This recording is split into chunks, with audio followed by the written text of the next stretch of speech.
So hello and welcome to the MyWhoosh Sunday Race Club. It's a qualifier race number 3 in December, and just as importantly, happy solstice. Now it's a winter solstice if you are in the northern hemisphere, and a summer solstice if you're in the southern hemisphere. So basically, if you're in the northern hemisphere, from now on the days get longer, and if you're in the southern hemisphere, well, the nights are starting to get longer. Day and night in the studio here. It is going to be myself, Matt Payne, and Emma Martin here in the studio. So we are here bringing you all of the race action, and as you can see, we have a whole different map for you. Oh, we do. We're going to Hederiat today to the Ascend course. We have been here before, 5 times, in fact, for the women's race on the Sunday Race Club. 40.5 kilometres of racing, 250 metres of climbing, and yes, the new maps, it does indicate the wind direction, but the scale is not out. You can see a lot of flat today. We're going to roll through the Hederiat Bridge Sprint, the first of 4 sprint sections today. Tailwind all the way to that point, and then we transition through to the first 2 short climbs. They are not classified today, just one classified climb, and that comes towards the end. We roll through the Hederiat Wonders Sprint at the 18-kilometre marker, the Hederiat Beach Sprint at 24k, then the Octopus Loop Sprint at 33.3 before, well, at the 35.4 kilometre marker, we start the main climb of the day. It is 4.4 kilometres in length, 2.4% average gradient, but it is multi-stepped. 9 steps on this climb today. They're short, they're sharp, with opportunities for regrouping and recovering in between. It's the final step, really, for me, where we see this race won. And there's 700 metres from the climb banner to the finish line today. And as you can see from the map, we now have the wind speeds and direction on there. So you can see that when we go out on our course, we go over the bridge on the way into Abu Dhabi twice. And you can see that one of those triangles is red, one is green. That's because we have a headwind out and a tailwind back over the bridge. As always, 2 sets of races today. So we have 2 sets of races. We have the men's race and the women's race. Women's race first, men's race second. The categories, well, 6 race categories in each race, and we're going to kick off with category 6, our standard race category. Our teams, we are here today. Now, last week in category 6, the FCC, the Fem Cycle Collab Cadence crew, took away top spot. Webber, Scriven, and Driscoll were the riders representing them in the team. This week they're represented by Webber, Scriven, and Driscoll, and Mann and Holtman as well. So 4 riders on the team in category 6 in the FCC Cadence crew. It's time to go racing. It's the final qualifier in December. Category 6, up and away, starting off down in the pens, down at sea level. We're not going to stay here all the way through the race route. No, there are some bumps along the way. Well, the Category 6 riders come out of the pen. 29 riders on the start sheet today. In fact, one of the smallest women's fields we've had for some time, just 188 women on the start sheets. Can't believe I'm saying just 188 women on the start sheets today. We have been topping 200, busy time of the year, and it's also race number 3, qualifier 3 in December. This time next week, it is the December final, and some of our riders will already have got the 2 qualification races in the bag, and hence they don't need to race today unless they want to. And of course, some of them do indeed want to. Now, Falana took the win last week from Sudubayo, who took, can I just say, Sudubayo took second, the sprint and the climbing competition, but Falana came through for the win in category 6. Smithson took 3rd place, Yaskalainen took 4th, and Jacqueline Almeida, she's always strong, you know, and she's always placing. They were on the Yebel feet, so a very, very different course to the one we're going to see today. And we could well see some very different names at the top. The course record from Category 6 on this course is held by Angelica Limbaga. So that is an interesting one, because that's 1 hour, 15 minutes, 30 seconds in Category 6, which tells you This is a fast course. Very, very fast. And this is one of our fastest sections today because we're just going straight into what is the longest tailwind section. There are two tailwind sections today, this and the section back over from Abu Dhabi in towards Hedera Island itself over the bridge on the return over the bridge. But this is the flattest section as you run down. And it actually only changes when we go off on our little loop over the water. We take the right onto the what is the elevated roadway, that little loop that you can just see top right hand side of your screen sticking out. You can see on that map view where our group, most of our group are together at the moment, coming down along the side of the shoreline. One or two riders just detached from the back of the pack, but we're going to loop out to the right, and when we do that, then the wind direction obviously will change. The wind direction, for those of you who've not been with us since the wind has been introduced to MyWhoosh, Last the wind week. FX, then the windometer, the direction, the anemometer, and the direction is top right hand side of the screen. So wind speed is up there. So currently around about the 8 kilometers an hour marker. Maximum wind speed today is 14.4 kilometers an hour. We're going to have whatever temperature the riders have in their pain cave, and hopefully no rain, because nobody's going to have their pain cave outside because it might short out their turbo trainer. In with Sofia Rodriguez in Portugal, and I think the weather in Portugal today is actually quite nice. Well, it's looking like there's sunshine streaming through Sophia's window, which is absolutely fabulous. And look at that. You see, she's calm, she's collected, she's right at the front of the pack where she needs to be. And she's on your screen right now. So great to have her. And I love these little windows into people's worlds in terms of the actual pain cave videos. So please do, if you're joining the Sunday Race Club, the email that gets sent to you from Race Control has all the instructions in terms of how to get yourself on the screen. So we get to see you, we get to see your pain cave, we get to see you racing. Don't worry, we're nice. Don't think we'll be horrible to you. We won't. We love to see everybody on their pain cave. Amy Sudabayo, nice to see, Amy, that you've got somebody next to you in a T-shirt this week. But it's fabulous. Amy's race last week, it was so strong. She got beaten into second place, but she had such a fantastic race. I think she's going to like this one. But take a look at this. Rodriguez and Sudabayo already pushing on here because of that first checkpoint. And the first checkpoint, here it goes, Sudabayo. You saw that acceleration, that wind up from Amy on screen in person, then rewarded with the green jersey as our sprint winner. Behind the points allocated, 5, 4, 3, 2, and 1 points for first, second, third, fourth, and fifth. Across the line. So Sudabayo picking up 5 points in that competition, in that green skin suit already. 3 more opportunities to hold it. Sofia Rodriguez, I think, will challenge for that. Nikki Lloyd took third place in that sprint. Jessica Hamilton took fourth. Georgina Jones took fifth. Now, Jessica Hamilton, for me, she's one of the very dominant sprinters in Category 6.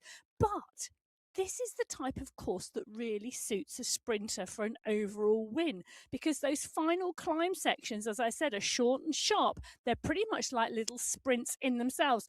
Bridget Bremner on your screen at the moment. She too, part and parcel of this Category 6 pack. She's had some brilliant races recently. And this is another rider who I think could go well today.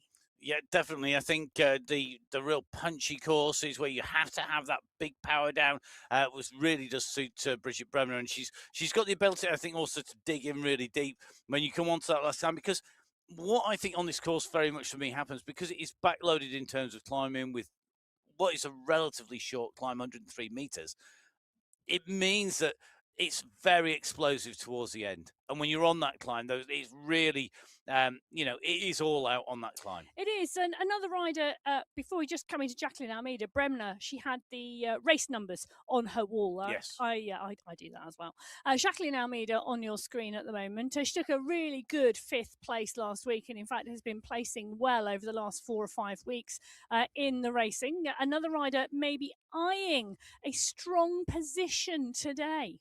And I think we're likely to see Jacqueline Almeida up there. If she's also part of that cycling district Alpha squad today, along with Sofia Rodriguez, who we've seen on our screen, and Susana Lopez, who's going to be in action as well, I'm sure. So lots of the riders starting to get into those teams on the way through into our finals. And as you said, you have to do 2 rides in our qualifiers to be able to join a team in the finals, but you can join as an individual at any point. So if you're deciding you want to go race, then jump on board. Mel Scriven, she's won the glitter ball. I didn't realise she won Strictly Come Dancing last night, Mel. Well done. Congratulations. Yeah. No, now you're giving me a spoiler. I've not watched it yet. It was good, was it? Yeah, spoilers were the spoilers.com. Okay, I'll watch it tonight, Mel, just for you. I'll report in, tell you what I think. But now I know who's won. So we are going to. Well done. Thank you very much, Mel, because I think it's at the moment here in the studios we're actually watching a lot of cycling esports because we've been keeping an eye on what's been going on MyWhoosh, but also, of course, it's cyclocross season, so there's a lot of cyclocross. It's a double weekend. Nothing wrong with a little bit of dancing in between, though. There was a lot of dancing on sand, not on a dance floor over the weekend on the World Cups. Well, can I just say there are similarities between Strictly Come Dancing or Dancing with the Stars, or whatever you might want to call it around the world, and the MyWhoosh Sunday Race Club. The biggest similarity is that the dancing show has gone all around the world. The Sunday Race Club is all around the world. I've got a better one. Go on then. You get to ride and race exactly the same race route at the same time and see alongside you the biggest stars in your sport.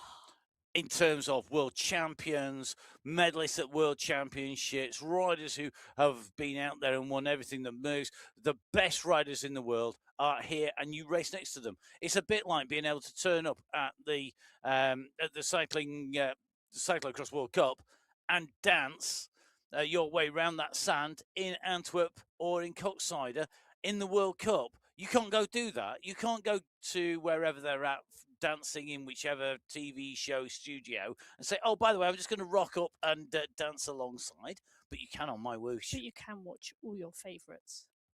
Well, Nicky Lloyd, part and parcel of that pack continuing to roll. They've rolled fast and quick out of that start pen. 9 minutes of racing underway for Category 6. They're coming up to the 6 kilometre marker. Category 5, down waiting in the pen. They certainly are. 3 teams with more than 3 riders, or 3 riders and more, should I say, to be numerically correct. Helios Santos, Lady Montoya, along with Mariana Libano, and the moment for the cycling district squad. They're going to be taking on our top 2 teams last week. Aeronova took the second place last week with Angie Reyes along with Brooke Samuel, Hannah Hermanson, as well Gerardo representing them today. But it was the Femme Cycle Club squad who took top spot. Femme Cycle Club 5 this week. De Silva, Denise, Shelbourne, Andalou and Mongelli are going to be the 5 riders already lining up for the FCC 5, the Femme Cycle Club 5 team. Top spot last week. Can they do the same this week? Good question. Well, Category 5 go out of the start pen on Hederiat Island. 32 riders on the start sheet today, and Mongelli did indeed take the win last week and the climbing competition overall. I think, personally, she was enthused and inspired by the decoration in her pain cave. Erevec, Prado, Anderland and Santos. Obviously, she wasn't. It was her legs that did the work and her lungs, and she really deserved that win. All finished in the top 5, Anderland taking the sprint competition as well. The sprint competition for me today, with these 4 sprints along the way, going to be hotly contested. The bridge that the riders go over on and off of the island are the only other real climbs. They're short, they're sharp, they're punchy, and they will lose riders off the back. But I don't think there's any real opportunity, I'm going to say this now, for a breakaway. Well, I was looking at the course because you know me, I love a breakaway, and I was thinking, what do you do? In fact, I'll tell you in a moment, because I've got to say, Merry Christmas to Palmer, who has kept us entertained with what's in the pain cave, and with that beaming smile, because she always seems to be very happy first thing in the morning. If only everybody was that happy first thing in the morning. Palmer has kept us entertained. The pain cave has always been entertaining. There's always been something different in there. Big thank you to Palmer and everybody who. I've just put my Christmas spectacles on to say well done to Palmer back. for the decoration of her pain cave. If you want to see Emma's Christmas spectacles, you can see them at biking_Emma on Instagram, where I think she's just posted a reel up on there, or whatever the social media is, that says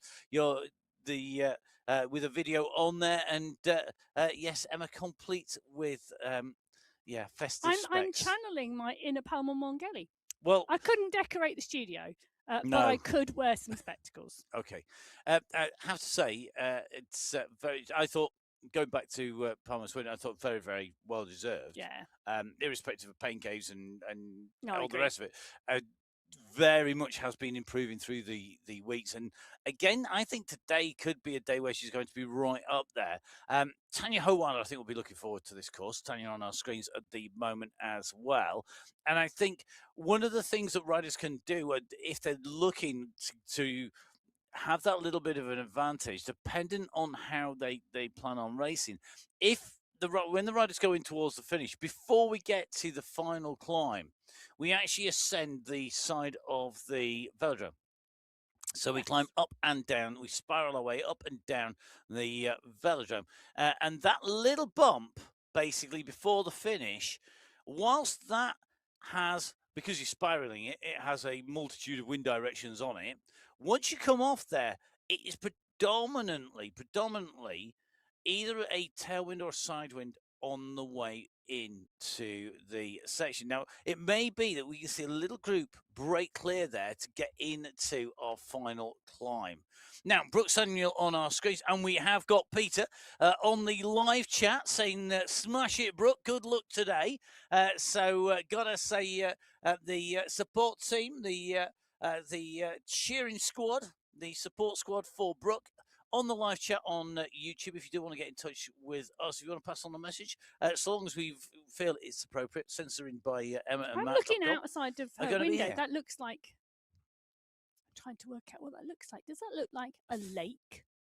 No, that's a fence and a wall. Oh, okay. I was just imagining that, she looked out of her window over this beautiful bit of water, and it was all glistening in the sunshine and grey and moody in the winter. No, grey and moody. That could just be anybody who doesn't complete the sprint how they want today. As we see the kick going, because it looks like Martina Heck has already gone early here. Itzik maybe just been caught out here, going at 11 watts per kilo here, but Heck has opened up the gap here and is going to take away maximum points. Itzik's going to come across behind, but that was about going early, getting out quick, and making sure that you get that snap and that kick clear. So great riding there. Eric taking the sprint. When we'll bring you the updated top 5 very shortly, because we need to get category 4 up and away. Now, team competition. As you can see, the FemCycle Collab at the moment have collaborated to almost edge out every other team. No other team with any riders in there more than 3. FemCycling Collab took the win last week with Weinhardt Rossum, CCLK and Tomkinson. They are back once again, split across 2 FemCycle Collab teams. It was FCC4 who took second place last week, but the FemCycle Club 4A and 4B teams in action. Both are really, really strong teams. So Van Rossum, Krasalva, Vojakova and CCLK in the FemCycle Club 4A squad.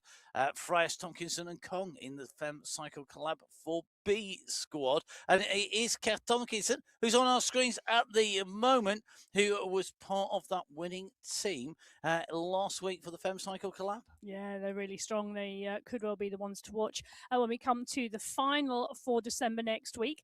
Tomkinson on your screens, and you can see concentrating on staying in the pack. The pack is moving really quick, 42 kilometres an hour already at the 400-metre mark.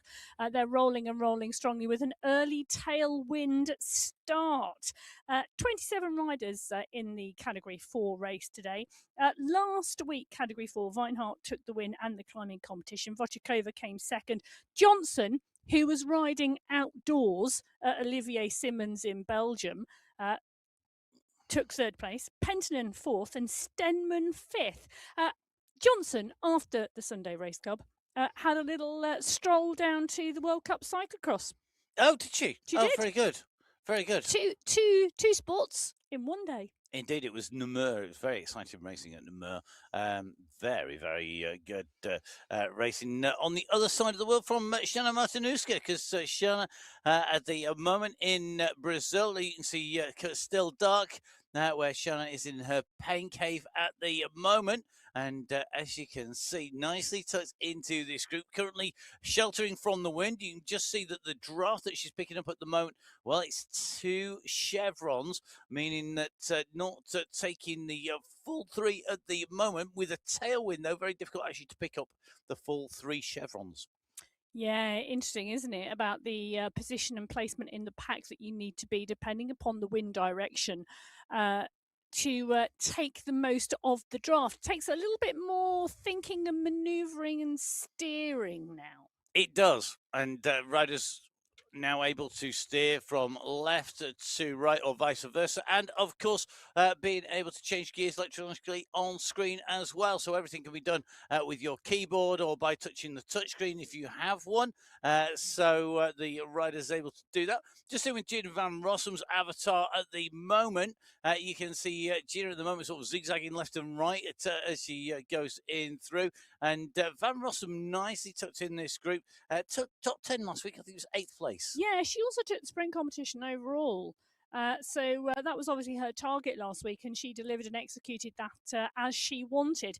So taking that sprint competition, it's going to be interesting today to see her tactics. Will she go for the overall sprint competition today as Gina Van Rossum pops up onto our screen, or will she be eyeing the overall?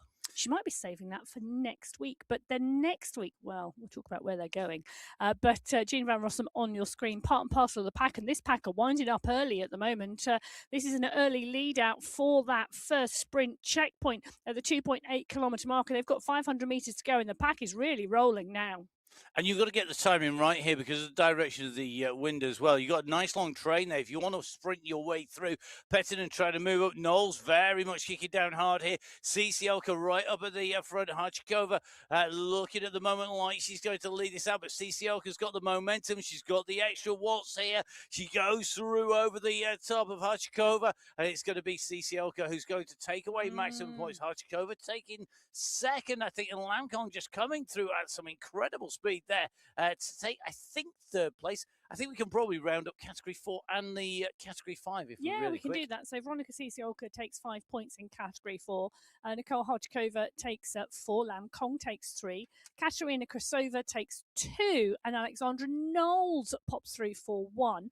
Category 5, very quickly, that was Erevek took 5, Idzik took 4, Anderlen took 3, Bago took 2, and Santos took 1 point. Well, you can see the teams on your screen at the moment. Riot have 2 teams in this week. They had the 3A and the 3B squad. It was the 3A squad who took 2nd place last week.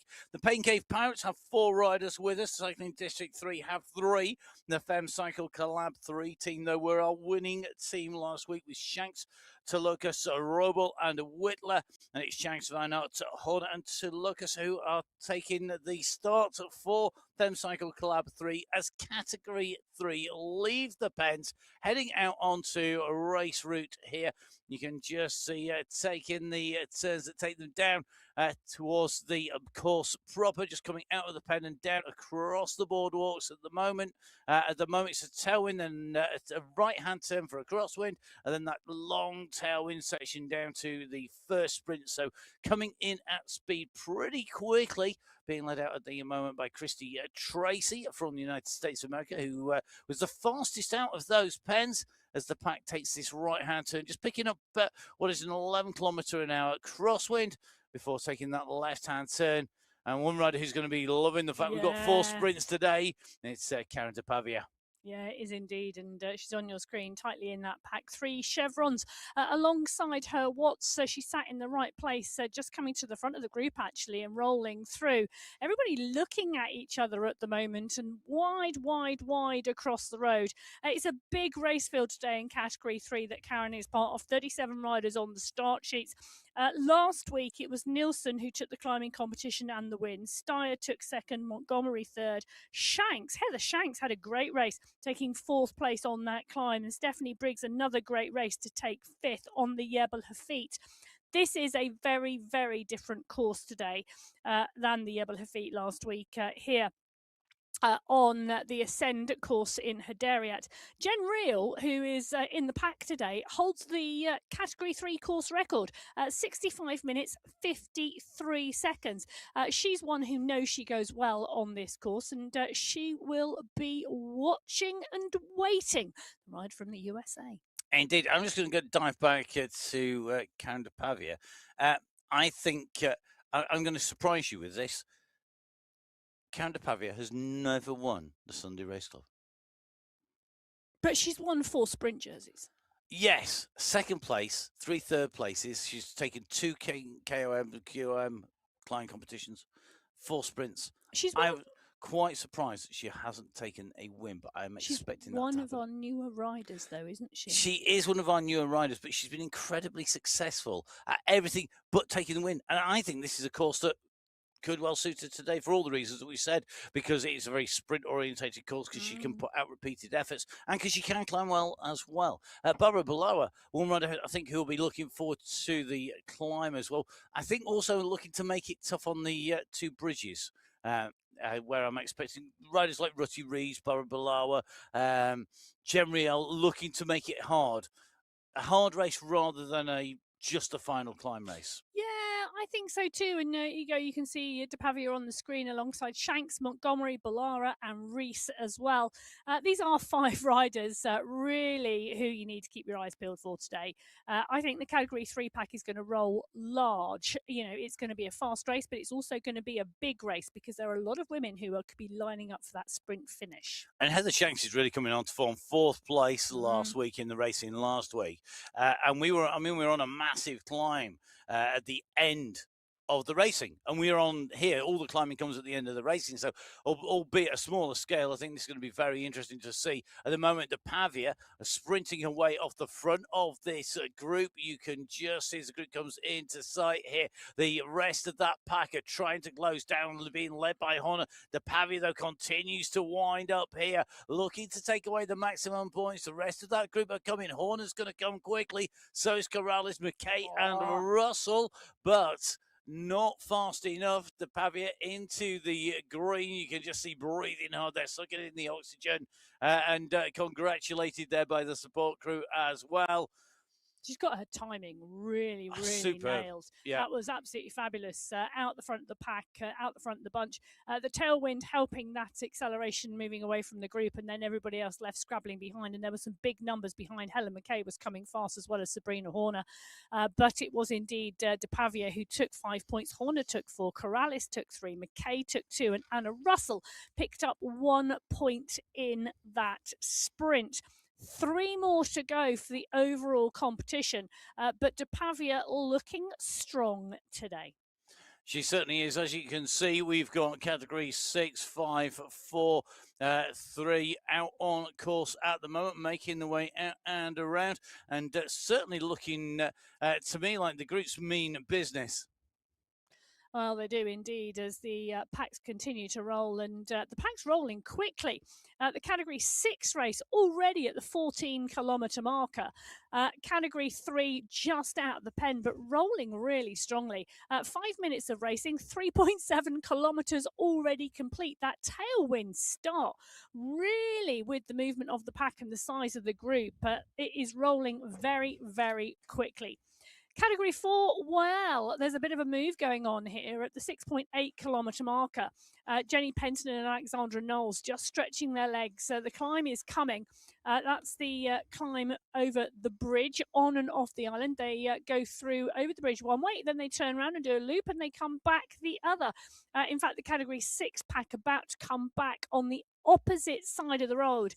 Knowles and Penton are around 5 seconds ahead of the rest of the group and working as a duo. Stenman, Krasova, Voshikova, Martinuska are indeed the riders leading the pack, but a lot of riders tucked in and in the draft in that group, saving that energy for that final climb today. And just about to head over that bridge here. It's going to be really interesting to see who wants to go to the fore. Remember, of our two bridges heading away from the island, which is where we're going at the moment from Madeira Island, it's into the headwind. You can see a 10 kilometre an hour headwind coming slightly from the left-hand side, pushing the riders out to the right. If the riders are smart, they're going to be hugging that right-hand side, minimising the draft to the riders behind them, making it hard. If you're out to the left-hand side, you're going to get less of a draft effect, and you can just see at the moment everybody bunching up as they come together here. That headwind really causing a compression in that group. Van Rossum's still looking very cool, calm, and collected this morning. Do you know what it means? It means if there's a headwind going over the bridge this way, there's a tailwind coming up, Gina, the other way. There is, and that gives you more chance for breaking away from the group, less advantage to the group on the way through. So it depends on whether you like your climbing slow or fast, I think. Well, the pack rolling in Category 4 strongly here. Frias, Penton, Stemman, Krasova, Kong, Latrigla, Van Rossum, Montoya, all towards the front of that group. And a lot of these riders will have ridden this race route before, but if they've not, there's lots of opportunities to go out and ride and race on MyWhoosh. So you can get your practice in out, whether that's in a one of the road races or the criterium races on MyWhoosh, or it could be that you want something to step up that little bit more, something like the Apex racing that takes place, or of course a cycling esports league as well. So do make sure that you jump on board whichever way you want to do that in terms of racing. Cycling Esports League this week coming to you. So don't forget that comes out. That's on the 23rd. So 23rd of December. It's a scratch race. It is a superb route on the velodrome because it's essentially flat except for the velodrome climb, which you do very early on. And that's not a big climb. I mean, the velodrome climb tops out at like 20 meters. It's not a huge climb. So scratch race, 2 laps of that. So you're going to be around that 15K loop twice, but it is a scratch race. That is coming up on the 23rd of December. That's the first over the line. Scratch first over the line. 24th, Apex Racing League. Also, you can tell it's Christmas. Everybody's going for flat Everybody's routes. on the flatlands. Everyone's on the flatlands. Going to the Colombian Alta de Aguila race routes heading up there. It's 50.3, so relatively flat apart from that last climb up to the summit to finish off. But essentially going to be very interesting to see how everybody approaches this period. How much racing do they want to get in? How much running do you want to get in between now and the new year? More on that coming soon, because we better dive across to Category 2. Category 2 teams. Well, last week we had a whole host of teams in action with the FemCycle Collab squad taking third place. Second place in the team competition was the Riot 2 squad, but it was the core powered by Spritz team. There was Joanna Kalman, Sylvia Guerrero, along with Hayley Simmons and Tiffany Penner, who took the team competition overall. Kalman, Guerrero and Penner back in action once again for that with any breaks in the wind. The ability to collaborate together is going to really work in your favor. You want somebody to hide behind. It's flat, it's windy, it's fast. Definitely a day to get your drafting right. It is. Now, Category 2 coming out of the pen, 36 riders on the start sheets. Kate Tridden, who holds the course record for Category 2 on the start sheets today. 64 minutes, 47 seconds. Now, for me, this is one of the interesting categories here because we've got so many riders who have such strong ability.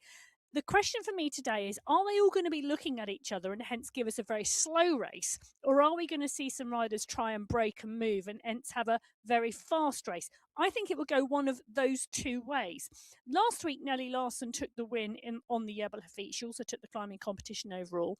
And she's moved up to Category 1. Congratulations to Nellie Larson. And that FemCycle Collab team that she was on allows her to just slot in to the Category 1 FemCycle Collab team. Can I just say, one of the great things this year really has been the stability of the teams and teams across categories, which means that riders are able to do that. And that's one of the things I've really loved this year. Joanna Kalman on our screen. Excellent. Loving the reindeer in the pain cave with Merry you, Joanna. Christmas, Matus and Joanna. Yep. Love that. But Joanna Kalman, one of those riders who'll be in the mix. She took third place last week. She had a fantastic ride on the Jebelhefeet. Charlotte Lucas took second. Cornelia Engström took fourth, and Serena Vittori took fifth. Anna Svalström took the sprint competition, and she could be one to watch today on that. But Kalman, well, will she be eyeing up a grand finale to 2025 and targeting the final next week? Oh, I think targeting the final difficult. I think it's definitely a course that will suit her. I know we're giving loads of teasers, and we're not going to tell you where it is till I'm excited. Later. We've not been there for a long time. Indeed, we're going to see how long we can tease this out during the show to tell you where we are going. You can, of course, find out on the MyWhoosh.com website. And whilst you're online, make sure you follow at MyWhoosh on social media. It's at MyWhoosh on Instagram and on Facebook, and it's at my_whoosh on X. Because, as you all know, there's been a whole host of missions heading out your direction all the way through the year. There's lots of different missions, lots of different challenges, and there's an extra special one coming up. There is. Just for the period between the 24th and 31st of December. You can ride 300 kilometres. You can ride 500 kilometres on the MyWhoosh platform. If you ride the 500 kilometres, you can get the opportunity to win a MyWhoosh jersey out of the prize draw. Fantastic. And that's between the 24th and the 31st of December, isn't it? Yeah, it is. And I wonder whether any of these 5 riders may take up that challenge. So Christine Schneider on your screen, Dorothy Gonzalez-Rua, who will be targeting this race today. She's going to be in the mix. Joanna Kalman, Tiffany Penner, who we saw phenomenal power from last week, and Katerina Karamani, who's coming into some phenomenal form as well. They're winding it up for the first sprint early. They are, and Karamani already out the saddle here, kicking down hard. Schneider now gets out of the saddle. It's had the wherewithal to give us a wave on the way into this sprint, which I'm not sure whether it's a good or a bad thing, but it was early enough, I think, that she'll be able to accelerate up through the group. For me, this is getting the timing right to come through the group. If you go too hard too soon, you find yourself in trouble because the group's coming behind. But Gonzalez Rowe right on the front here. She's got the power and she's got the pace. She's still looking comfy here and stamping on those pedals. 9.9 watts per kilo. You just seen Penner coming up towards her. Penner out of the saddle, ragging that bike all over the place there, trying to get the power down. Closes down, not quite making it, I don't think. Well, interesting, because the slower start in Category 2 than Category 3, but Gonzalez-Rua taking the 5 points. Interestingly, Lucas taking 4, Penner taking 3, Essler and then Brown. So we had all but our Category 1 riders out from our start pens. The 3 teams who took away the top 3 spots last week, the breakaway squad of Alberg, Gallegos and Van Heuling took 3rd, Sweat Sensations, Guerra, Bruni and Mayer took 2nd, but Ablock International with McCarthy, Kolczynski, Holcroft and Hermansen were our top team last week. Our top 3 teams are also going to be joined by the FemCycle Collab squad with Larson, who's moved up, as I said, with Moroz and Susnik, and the FCC Endorphins of Kittel, Tomasi and Koinstonen. A few teams with 1 or 2 riders in there, but it's 3 riders to count as we head out on Qualifier 3, Category 1, being led away here by our world champion Kate McCarthy in that white jersey with the rainbow bands on her shoulders, looking resplendent in that iconic jersey as we head out on our last qualifier before we go into our finals. I'm just looking at what a steady state start that was from Category 1. I could have actually stayed in that group at the start pen. Love it. Can I also say, Mina Koinstonen, I'm loving the brightly coloured top there. I'm an absolute advocate of brightly coloured cycling kit, and I really like that. But Koinstonen, coming back into Category 1, making it to the World Championships this year, getting stronger and stronger. 2025 has got to be a phenomenal year for the Koinstonen family, and Mina especially. Yes. A little year in review. A little year in review. Oh, I think it's always the time. it's very often a time when you're getting into the end of one year and into the start of another in terms of timings that people do take a little bit of a look back through their year. I'm sure you'll be bringing us a little look back when we go into our finals. Oh, I will be indeed. Well, it was your homework Little last MyWhoosh week. Sunday Race Club in review during the finals next week. But better make sure that we've got some time and space to do and that. I'm going to say very early on, is. thank you very much to Jakob from MyWhoosh Info, because he has been an absolute star helping me out with it this year.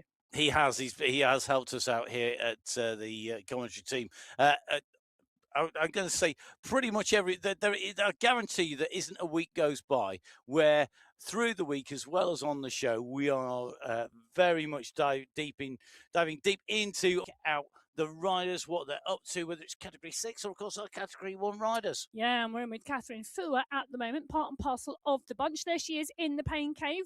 Good to see you, Catherine. Nice and tightly in that group. And Catherine Fuhr, the rider from Switzerland, part of the 27 riders on start sheets today in Category 1. Happy Christmas! If I forget to say it. Well, I was going to say if I forget to say it next week. Loads. You said it loads. I have. but then I just remembered, next week, Christmas will have come and gone. We'll be saying Happy New Year. McCarthy took the win last week and the climbing competition. Guerra in second. Alberg in third. Bruni and then Kolczynski. And Miroz took the sprint competition. Camilla Miroz from the Same Cycle Collab was very dominant in that competition last week. She may well be looking for the win again today, but I think she's going to have company. Now, Nelly Larson has come up into Category 1. As we drop down into a number of pain caves, McCarthy's not home yet.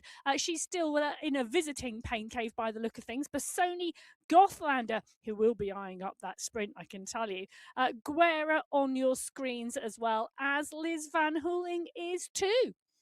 And going soon. Good to see you. Thank you very much for the waves, everybody who went, including Roberto. Ciao, Roberto. I don't know whereabouts Roberto is in Italy. My daughter's gone to Rome for her birthday.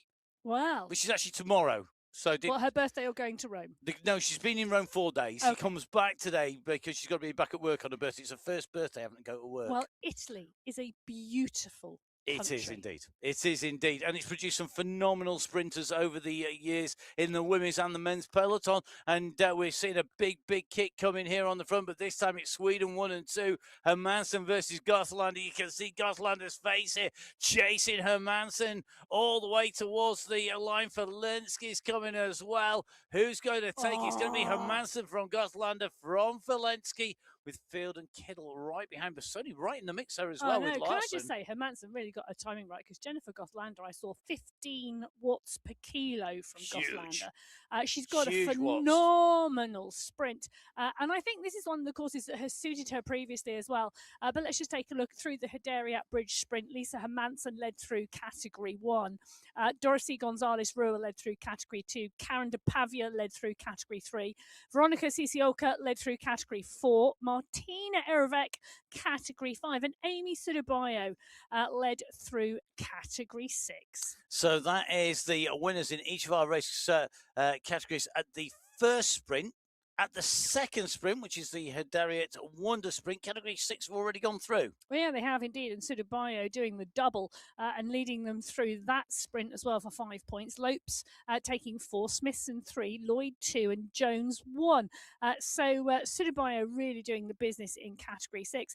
Just as a point of reference, at the Hederiat Bridge Sprint, sprint number 1, the fastest pack through were Category 3 to that point in the race. Smart riding by Category 2 and 1, taking it steady. Well, it's going to be interesting to see whether that stays the same way when we get through the latter sprints at the next one comes at the 18-kilometre marker. And Category 5 are just hitting that as we speak, with Natalia Andalou going through ahead of Martina Erehek. But the difference, 5 seconds between Andalou and Erehek, and another second back from her to Mongeli, to Gentili, Aparicio, who are the 5 point scorers in Category 5. So Andalou, with that gap, just starting to be close back down here, though, as they've gone through that second sprint checkpoint. Yeah, interesting. 24 riders still in contention in the Category 5 race with some spread across them. Andalou off the front at the moment. You can see on the top right-hand corner the spread. At that point in the race when the Category 6 pack went through, though, it had whittled itself down to 12. Yeah, it's just really interesting, isn't it? And one of the things the riders are going to be keeping a check on is who's going for the sprints, who's expending energy, and who is saving energy. Yeah. Really, really key. You can see Category 5 left-hand side of the screen, Category 6 right-hand side of the screen. Category 6 just making the way around this little bit of a turn.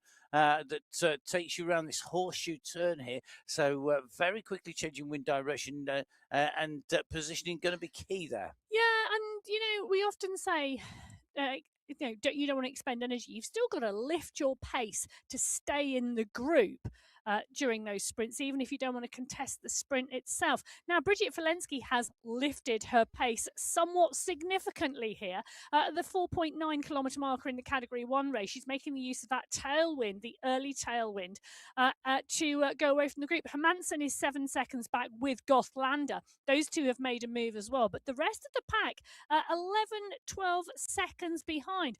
So an interesting move from Walensky. Fortune favours the brave, and the brave rider at the moment in Category 1, Bridget Walensky from the Watt sisters. Well, Amy Sidibayo on your screen in that green skin suit in Category 6, going through the Octopus Loop sprint. That's sprint number 3. She's been dominant in every sprint so far in the Category 6 race, and I think the rest of the pack are letting her off the front to pick up those points. No one now looking to contend that competition. So I think Sidibayo may well have that sewn up in Category 6.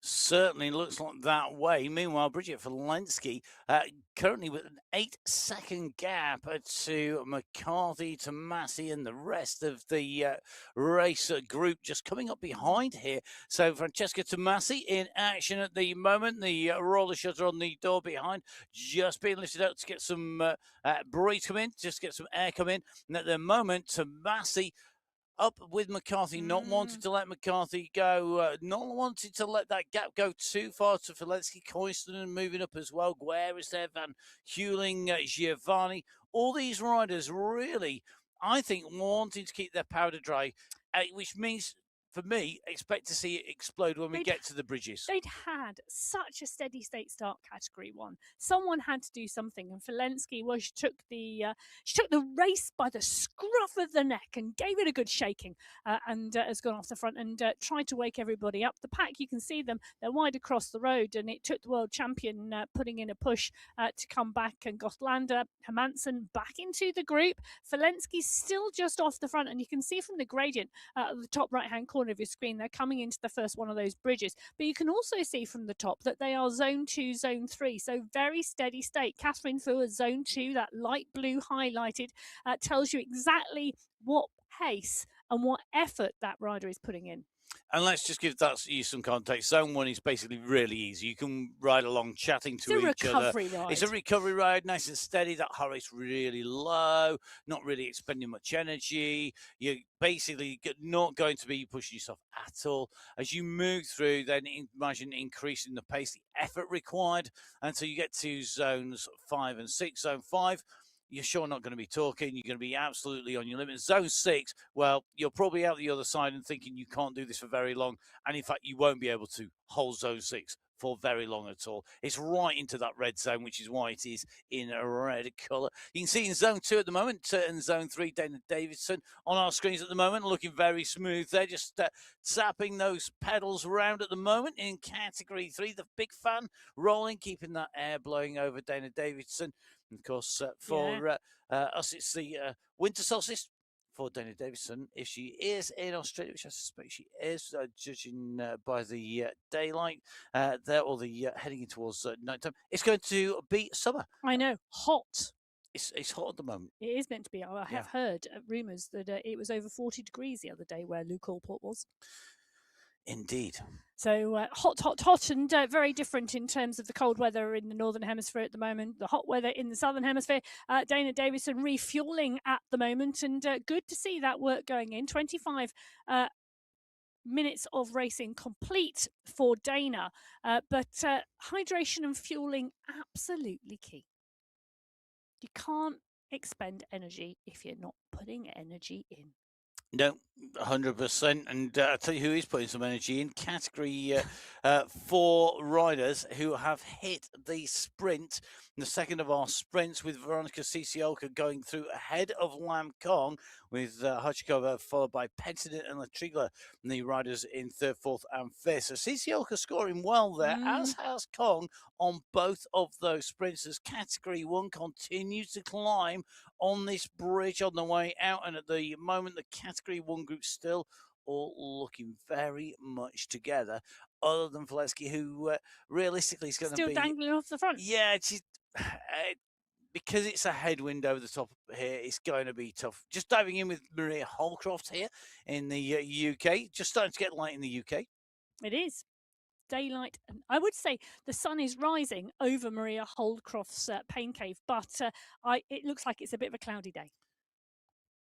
You can see far more on your screen than I can, because I'm not sure I can tell whether that's it could just be low light. Well, can I just say, Maria Holdcroft for me is a really punchy rider who's got a really good kick, and this type of course is one that could suit her very well. She's a rider. She's won the Sunday Race Club before. She's had 2 wins, I think, on the Sunday Race Club. She may have had more, Maria. I'm very sorry if my memory doesn't serve me right. No, I am correct. 2 wins on the Sunday Race Club. She could go for a third. You know, I think Maria Holdcroft, she's a rider who could really challenge.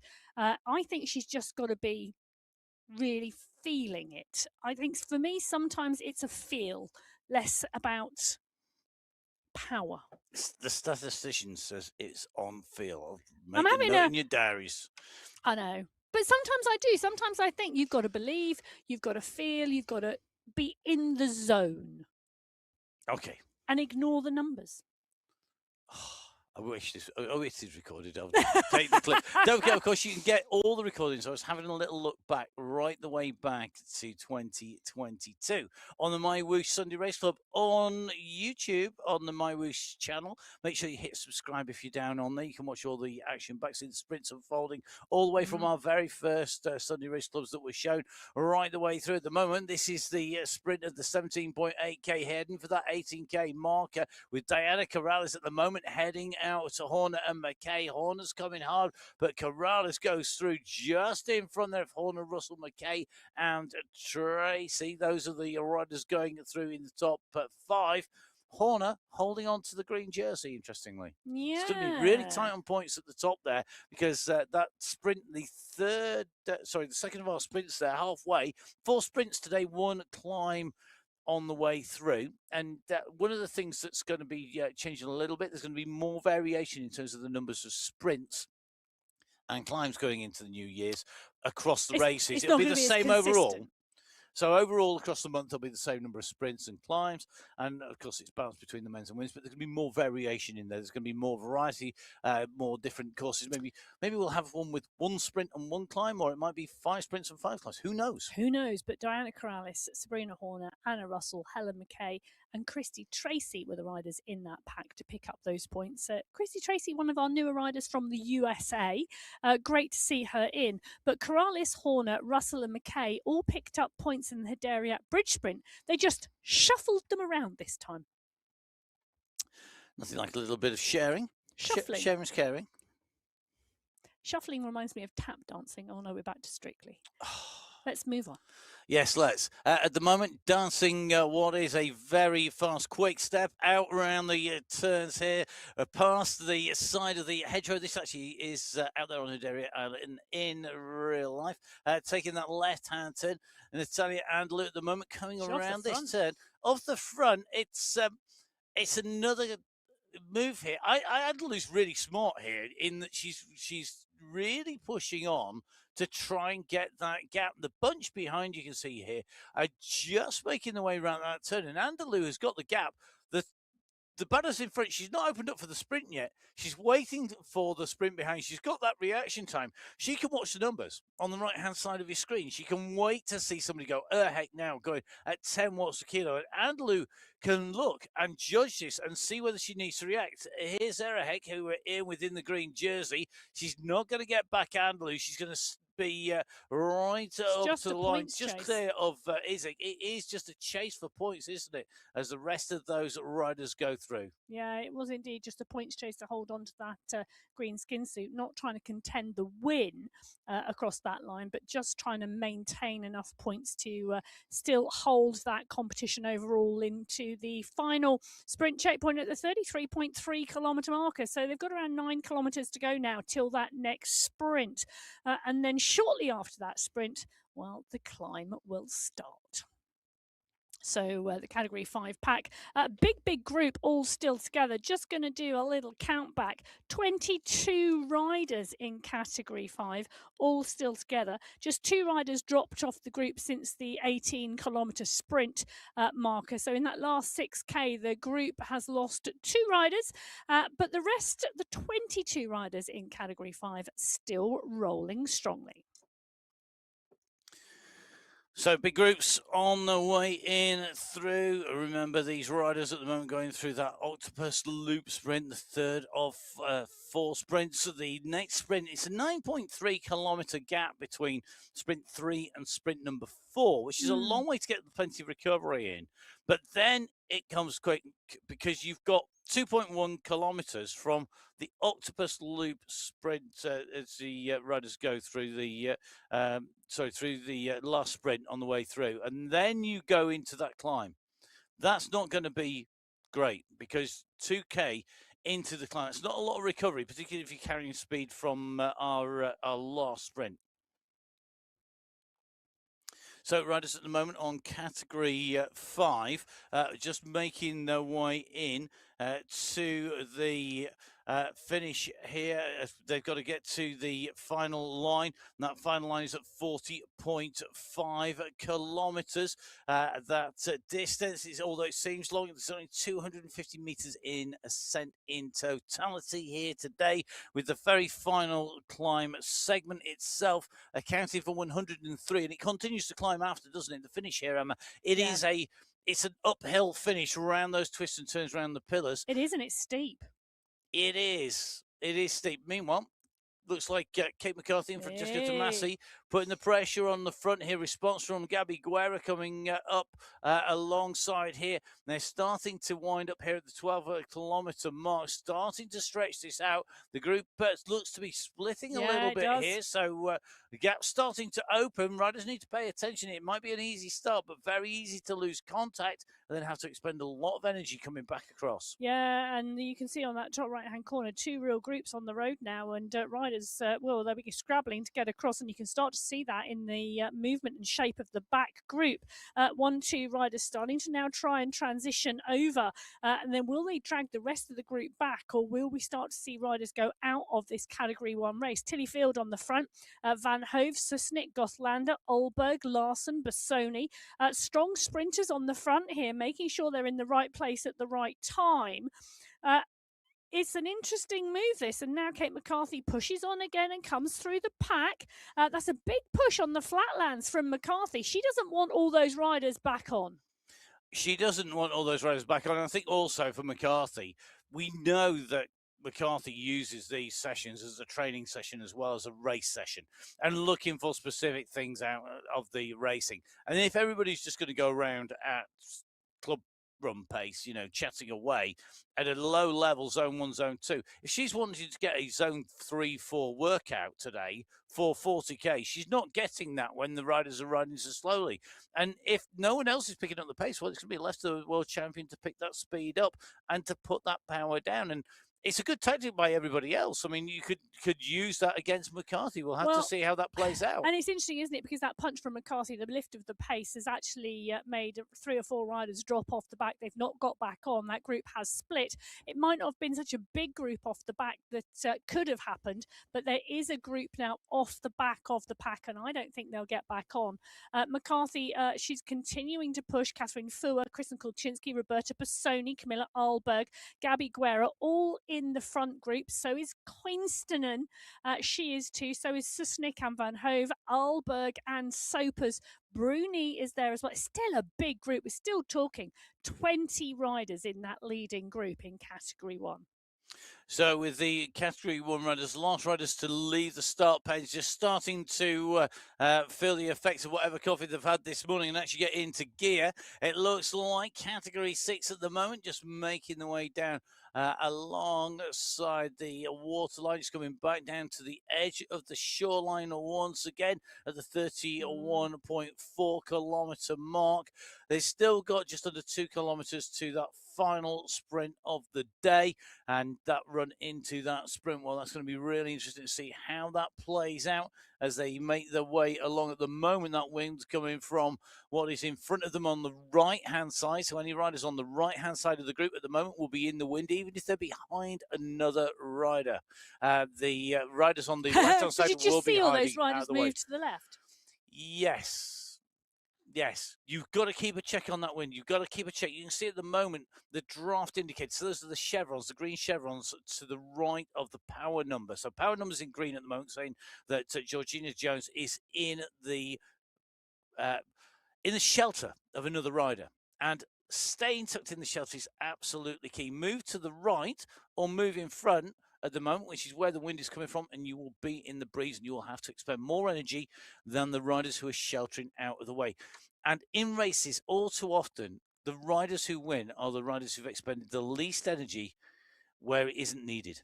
And you save their energy for where it is. Yes. So if you are looking at the results sheet of the Sunday Race Club and you see somebody with a lower average watts per kilo taking the win, that's because they have ridden smartly with their head and they have taken as much draft as possible during the race and popped out and put the power down when it was needed. Well, you've got Category 3 on the screen at the moment, going for the 24-kilometre sprint checkpoint. It is a big, big push off the front at the moment. And the damage being done to the rest of the group. They've got to race. They've got to push because they've got to stay in the group. They don't want to split like we've just seen in the Category 1 race. And there's one rider at the front at the moment absolutely driving this. And that is Brittany Litton. Brittany Litton, we've been in the pain cave with her already today, and it's dark outside. There's no darkness shrouding Brittany Litton at the moment. The light is firing as she drives towards that green banner and that sprint. But the pack are coming, I tell you. Helen McKay, Julia Montgomery, De Pavia is also racing. De Pavia and Horner. Look at this as they go over the top of Litton, swamped on the line. Swamped on the line has gone through that octopus sprint with McKay taking away a top spot from Horner in second, Christy Tracy in third, Anna Russell in fourth, Jen Reel in fifth, De Pavia and Montgomery, along with Daniels and Magnus, all missing out as they went through that point. I think 24 riders in that group together as they came over the line, and that is still a big group in Category 3. Category 2, well, they're just approaching the second of our sprints here today. That's the Hederiot Wonders sprint. And at the moment, you can just see Brown on the front, but Gonzalez Ruhr starting to open up in that green jersey. We're in the pain cave with Dorothy Gonzalez Ruhr. She absolutely executed the plan to perfection on sprint number 1. She's wearing the green skin suit. What can she do on sprint 2? Lucas and Marbar there at the moment. Lucas in front. Gonzalez Ruhr puts that final kick in. Is it enough? Is it at the right time? We're going to see Category 2 coming through there. They're not the fastest riders over the checkpoint. That's actually the Category 3 riders still at this stage, still with a faster time. But it was Lucas from Gonzalez Ruhr, from Proust, from Leah Sophie Ramet, from Maria Marb. So they were your top 5 riders in Category 2. Because of those points added together, it means that Dorothy Gonzalez-Rua is leading that competition overall. As Amy Sudabayo goes underneath the 33.3k mark in second place. So not a perfect score today for Sudabayo in terms of sprint wins, but 3 wins, 1 second means that Amy Sudabayo takes away the green skin suit. It's Nikki Lloyd who takes away the preem there, the prize for the segment. So there is a prize in each of our categories for each of our segments, sprints and climbs. And Sudabayo, 3 climb segments, but also the overall sprint winner in Category 6 as well. So good job done by Amy Sudabayo, but now it's about bringing that heart rate down because it's not long until we hit the climb. No, and 12 riders in the leading group in Category 6. Nikki Lloyd, Amy Sudabayo, Susanna Lopes, Liz Smithson, Kachi Yaskalainen, Georgia Jones, Monica Hadjuk, Bridget Bremner, Jacqueline Almeida, Monica Falana, Sophia Rodriguez, and Manon Holtman. So Category 6 at the moment on the flatlands. They've already gone over the velodrome climb. You can see left-hand side of your screen, Category 5 with Martina Erheck at the front of the group with Palma Mongelli going on to the top of the velodrome. It's a figure of 8 on the roof of the velodrome here. The velodrome actually being constructed for the World Track Championships that will be going to Abu Dhabi in the very near future. In fact, so many of the races heading down there, but the velodrome is a really fantastic structure, and there will be the possibility of riding your way up through and over and then down the velodrome. I know you can actually do this in person in real life. Yep. Not that this isn't real life because these people are real riders and they're actually on a bike. I hate the phrase IRL in real life. I know, I agree with you. They are real people riding real turbo trainers with putting out real outputs. They're just represented on our screens for racing purposes. I know. Well, that's not. You try and create an acronym out of that. Well, the Category 5 pack rolling and rolling strongly on the descent. You can see the pace, 55 kilometres an hour as that pack continue to roll. They're going to be heading towards that final sprint of the day. Now, it's all go in Category 1, I tell you. Catherine Fuhr on the front at the moment. She's on your screen with Jennifer Gothlander. They're at the 17.4 kilometre marker. You can see the green sprint banner up ahead. Gothlander, you would expect to be targeting it. Fuhr, she's going to want to stay in the wheels. She's going to want to stay in that group. And now the pack starts to unleash. Gothlander. 13 watts per kilo. Kiddle is off the front as well. Bassoni is there. But I think this is going to be Jennifer Gothlander. She's the only person who's really contending this. Bridget Kiddle is stretching her legs, but not to the extent of Jennifer Gothlander. Gothlander's going to go through underneath the archway. I'm predicting that early, but she does indeed. Bridget Kiddle in 2, and the rest of the pack following strongly. But Gothlander now goes into that green skin suit. And because the contenders in the first sprint in Category 1 didn't contend Sprint 2, it's given Gothlander a big margin. She's got 9 points at the top of the standings, and the nearest other rider to is going to be 5 points with Lisa Hermansen. Yeah, well, from Sprint 1. Hermansen is one of the riders who got dropped. Kiddle's just behind, so it really is playing into Jennifer Gothlander's hands there. Don't forget, of course, you just saw on your screen all of those winners of that sprint checkpoint coming at the 18k marker. And each one of those riders will be looking forward to, I'm sure, receiving those prizes. I don't know what everybody does with their prize money on MyWhoosh. I'm sure there's lots of different things people need to do with that. But if you're in the fortunate position that you don't need to do something with it, then if in doubt, don't forget you can go onto the MyWhoosh website and grab yourself a headband, a sweat mat, gloves, jersey, or of course, if you want to save your prize money for something else, you can always try and win a jersey in the challenge for the 300 and 500 kilometre between Christmas and New Year. Bridget Kiddle, certainly looking warm enough, doesn't need a jersey. It's certainly warm down in the southern hemisphere at the moment. And Kiddle contested both those sprints, so right in the running in terms of points, but with work to do. Yes. But, one of 2 women from New Zealand who represented their country on the stage in Abu Dhabi this year at the World Championships. And Bridget Kittle, for me, she's been one of the really success stories of 2025. She's really developed and grown as a rider, focusing on cycling esports and really giving it that dedication and commitment, and being rewarded on that stage as a finalist in the World Championships. Well, Joanna Tidholm is another rider, for me, who is full of surprises. She's such a strong rider, and she's never shy of going off the front of the group, and that's exactly what she's doing at the moment. Giovanni Bassoni, Larson, Gallegos, all now 3 seconds behind in the pack. And just talking about, I'm just going to go back to Bridget Kittle because I think your point is really well made there. At the start of the year in 2025, Bridget Kittle came into category 3. By the time she got into the middle, towards the end of April, she was moving up into category 2, and then worked her way through category 2 into the middle of June, had progressed into category 1, and then in category 1, she's really found herself at home, racing on the World Championship stage, the New Zealand qualifiers, as well, of course, as the Sunday Race Club. Well, and you know what? She had a focus on a different sport, and now her focus is here on cycling esports. Both her and Kate McCarthy, the two women who represented New Zealand this year in the World Championships on your screen at the moment, they share something else in common. Go on. They both work for the police service. Do they? Yes. Well, I knew Kate McCarthy did, but yeah, Bridget Kittle as well. Fabulous to see such such great riding and racing. Yeah, from New Zealand, and Kittle, I think, one of the cycling esports success stories for 2025. Definitely great progression there. Now, Martina Erhek up against Natalia Andalou here. They really have been our two protagonists in the sprints, and they've gone for a long one here.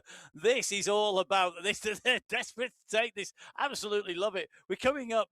We've still got 300 meters to go. Andalou went for the long one, trying to go clear for a long way broken out. But Erhek was wise to the move. This time around, fourth time for the sprint. Erhek has gone, yeah, no, thank you. You're not doing that this time. Erhek now sits up. She's got 4 seconds on Andalou. The two of them, I mean, this sprint finished way before the banner because they're so far clear of the rest of the bunch, but they broke each other earlier. They did, completely and utterly. But Erhek, I mean, what a way to do that. And now, I think it's really smart. Sit up early.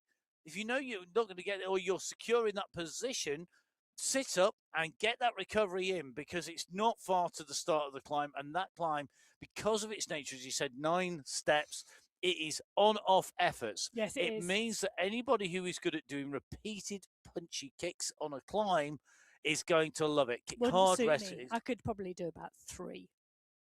And then I'd get out the saddle smug. At number 4, my legs would go, I did him in much better last week on the Jebel Hafit. No. One pace pony. No, definitely on my bucket list of things to do is go ride the Hafit and ride the Jebel Yes in person. However, gotta say, I'm probably going to be contenting myself for a long time on MyWhoosh instead. Don't forget, you can jump on MyWhoosh anytime. Download the app on iOS, on Android, as well as on Windows. If you've got a good gaming PC, if you use it for PC for work or a laptop for work, then of course you might be lucky enough, like both Emily, quite a hilly world. Well, the hilly world is opening up for Category 6 at the 38-kilometre marker. They are now well and truly on the ascend climb. You can see it in the distance. It is indeed the suspended road that you can see snaking into the skyline. Liz Smithson, Sophia Rodriguez, Bridget Bremner, Jacqueline Almeida, Georgina Jones, all at the front here. Monica Falana, last week's winner, in the mix as well. It's still a big group, 12 riders in Category 6, still in contention at the moment. It's a big group. It's too big. It's way too big for me, because we've seen how often positions change at between the climb and the sprint climb. So very much for me, this is between the finish of the the climb segment and the run to the line, those 700 meters, you need to start breaking this down. You need to whittle this down. You need to get rid of people, because if it's a group together, it's then about having saved your energy. But it's such a gamble with so many riders in there. Smithson comes to the fore now with Jones, with Jääskeläinen, Lloyd moves up, Bridget Bremner right in the mix here as well. You can just see on our screens the rudders spread out and across our screens. Here's Sudabayo on the right, then Bremner, Almeida and Rodriguez as they push on here. Smithson keeping that pace high here. 38.4k covered. Remember, the segment finishes the checkpoint for the climb 39.8k, and then it's a further 700 meters. And we're on this, it flattens, it steepens, it flattens, it steepens. Really tough stuff. Let's go back to category 1 though, because we did sort of. I was busy in the middle of something as Joanna Tidholm put in the attack. We were talking about Bridget Kittle at the time. Tidholm is another success story. She is, and we did mention her very briefly in terms of the fact that she is a breakaway queen, and she really does put in the attacks and go clear. This is the banner at the 24-kilometre marker. This is the third sprint checkpoint. Now, for me, is this well? Tidholm's not focused on the sprint so far, so she's not been in the top 5 so far in category 1. Gothlander is wearing the green skin suit behind her, and Hermansen went head to head on sprint number 1. But Tidholm, for me, I think this is actually a move for the race, not a move for the sprint competition. She's got 35 seconds-ish on the pack behind. Gothlander is now winding this up at the moment and closing down the gap with Kittle, because they are indeed battling for the sprint competition. Kittle leading out Gothlander at the moment. Gothlander is going to come through and over the top. The watts are just higher. Kittle is trying to battle, but Gothlander is going to take it. She's going to take 4 points to Tidholm's 5. I think the group will now sit up. Ooh. There you go. Pace coming off. Whilst they've closed Tidholm down slightly, Tidholm will now continue, and it's going to be interesting to see what that gap is. And Jonathan Tidholm collecting the checkpoint prize along with Dorothy Gonzalez-Ruhr, Helen McKay, Lam Kong, and Natalia Andalou and Amy Sudabayo, who have all taken the first through that checkpoint at that point out on the course, 24-kilometre marker, another 9k as we see a move over the top here. Now, is McCarthy waiting for the sprinters to bury themselves to go each time? Because McCarthy's come up here at what is nearly 6-7 watts per kilo, along with Mina Coyston, interestingly. So there's a definite push when the sprinters have come through. Post-sprint, there's a push coming from McCarthy. Trying to lose them off the back of the group. Great tactic. Well, it'd be a great time to try and break clear. I would have personally tried to go, if, you know, we know McCarthy's such a strong rider, why not go at the second of the bridges when you had a tailwind? Well, because, you know, in the sprints, like you just said, the sprinters are putting a big push in. It's a sprint favourite today. Let's just take a look back here, because this is the Category 6 race, and we've got a line up now at the 39.7 kilometre marker. They are around 650 metres to go. Rodriguez, Smithson, Sudabayo, 3 riders coming off the front now, going underneath the banner at 700 metres to the finish line now. Smithson, well, she picks up that polka dot skin suit. Rodriguez, Sudabayo, those 3 riders in contention. Falana, Jääskeläinen, Lloyd, they are a little further back. So that's climb checkpoint at 700 metres from our finishing line, being taken by Liz Smithson. Only 1 climb checkpoint. So get the checkpoint, you get the polka dot skin suit as our winner of the climbs competition. Our sprint winner, Amy Sudabayo, at the moment 5 seconds in deficit to Smithson. And it's about getting your timing right here, because you've got to get around the banner. We've just seen go on the top left-hand side. Sophia Rodriguez on the left-hand side of your screen closes in on Smithson. She's going to, I think, move into the lead, but look at the pace of Sudabayo coming as well on the right-hand side, and Falana now is going to push up alongside. We're going to see 4 riders come together. Sudabayo really is revving compared to Rodriguez. Right-hand side of your screen, left-hand side of your screen, and the riders battling it out at the front, along with Falana and Smithson, as they go over the top here. Smithson drops down into 4th place. Sudabayo on the front, sitting, spinning, really sucking up that oxygen. She's got to get round in and towards our finish here. This is going to be critical. What can she do? Rodriguez is on the left-hand side of your screen. She's on the slight left of Sudibayo. Sudibayo in the sprint jerseys leading this out. What's Rodriguez got? Can she rev herself up into position? Sudibayo's looking focused here. Vellano's dropped away. So is Smith and so is Yaskalainen and Lloyd and Almeida. And it's going to come down to Sudibayo versus Rodriguez. Sudibayo, she knows where that is. She grits her teeth here. It turns to a smile. Amy Sudibayo as the yellow jersey of the winner of today's qualifier. Qualifier 3 on MyWhoosh in category 6 to the green jersey of sprint winner. Immediately behind her, Sophia Rodriguez comes in and over the line. A fine second place there by Rodriguez. So good. Brilliant race by the riders in category 6 there. I mean, what a race. It was. And do you know, one of the things I love, Amy Sudibayo, her cadence was up to 110 in that battle for the finale versus Rodriguez's 65. Two very, very different styles of racing going head to head on your screen. And it shows you the difference. For me, the different styles, and yet still so close at that finish. I mean, what was the gap there, Emma, between them? It was next to nothing. 1.1 seconds. So Amy Sudibayo takes the win in category 6, 1 hour, 15 minutes, 40 seconds. Sophia Rodriguez takes second place. Monica Falana takes third. Liz Smithson takes fourth. And Katja Jaskalainen takes fifth. Nikki Lloyd, Jacqueline Almeida and Bridget Bremner round out the top 8 riders who are over the line at the moment.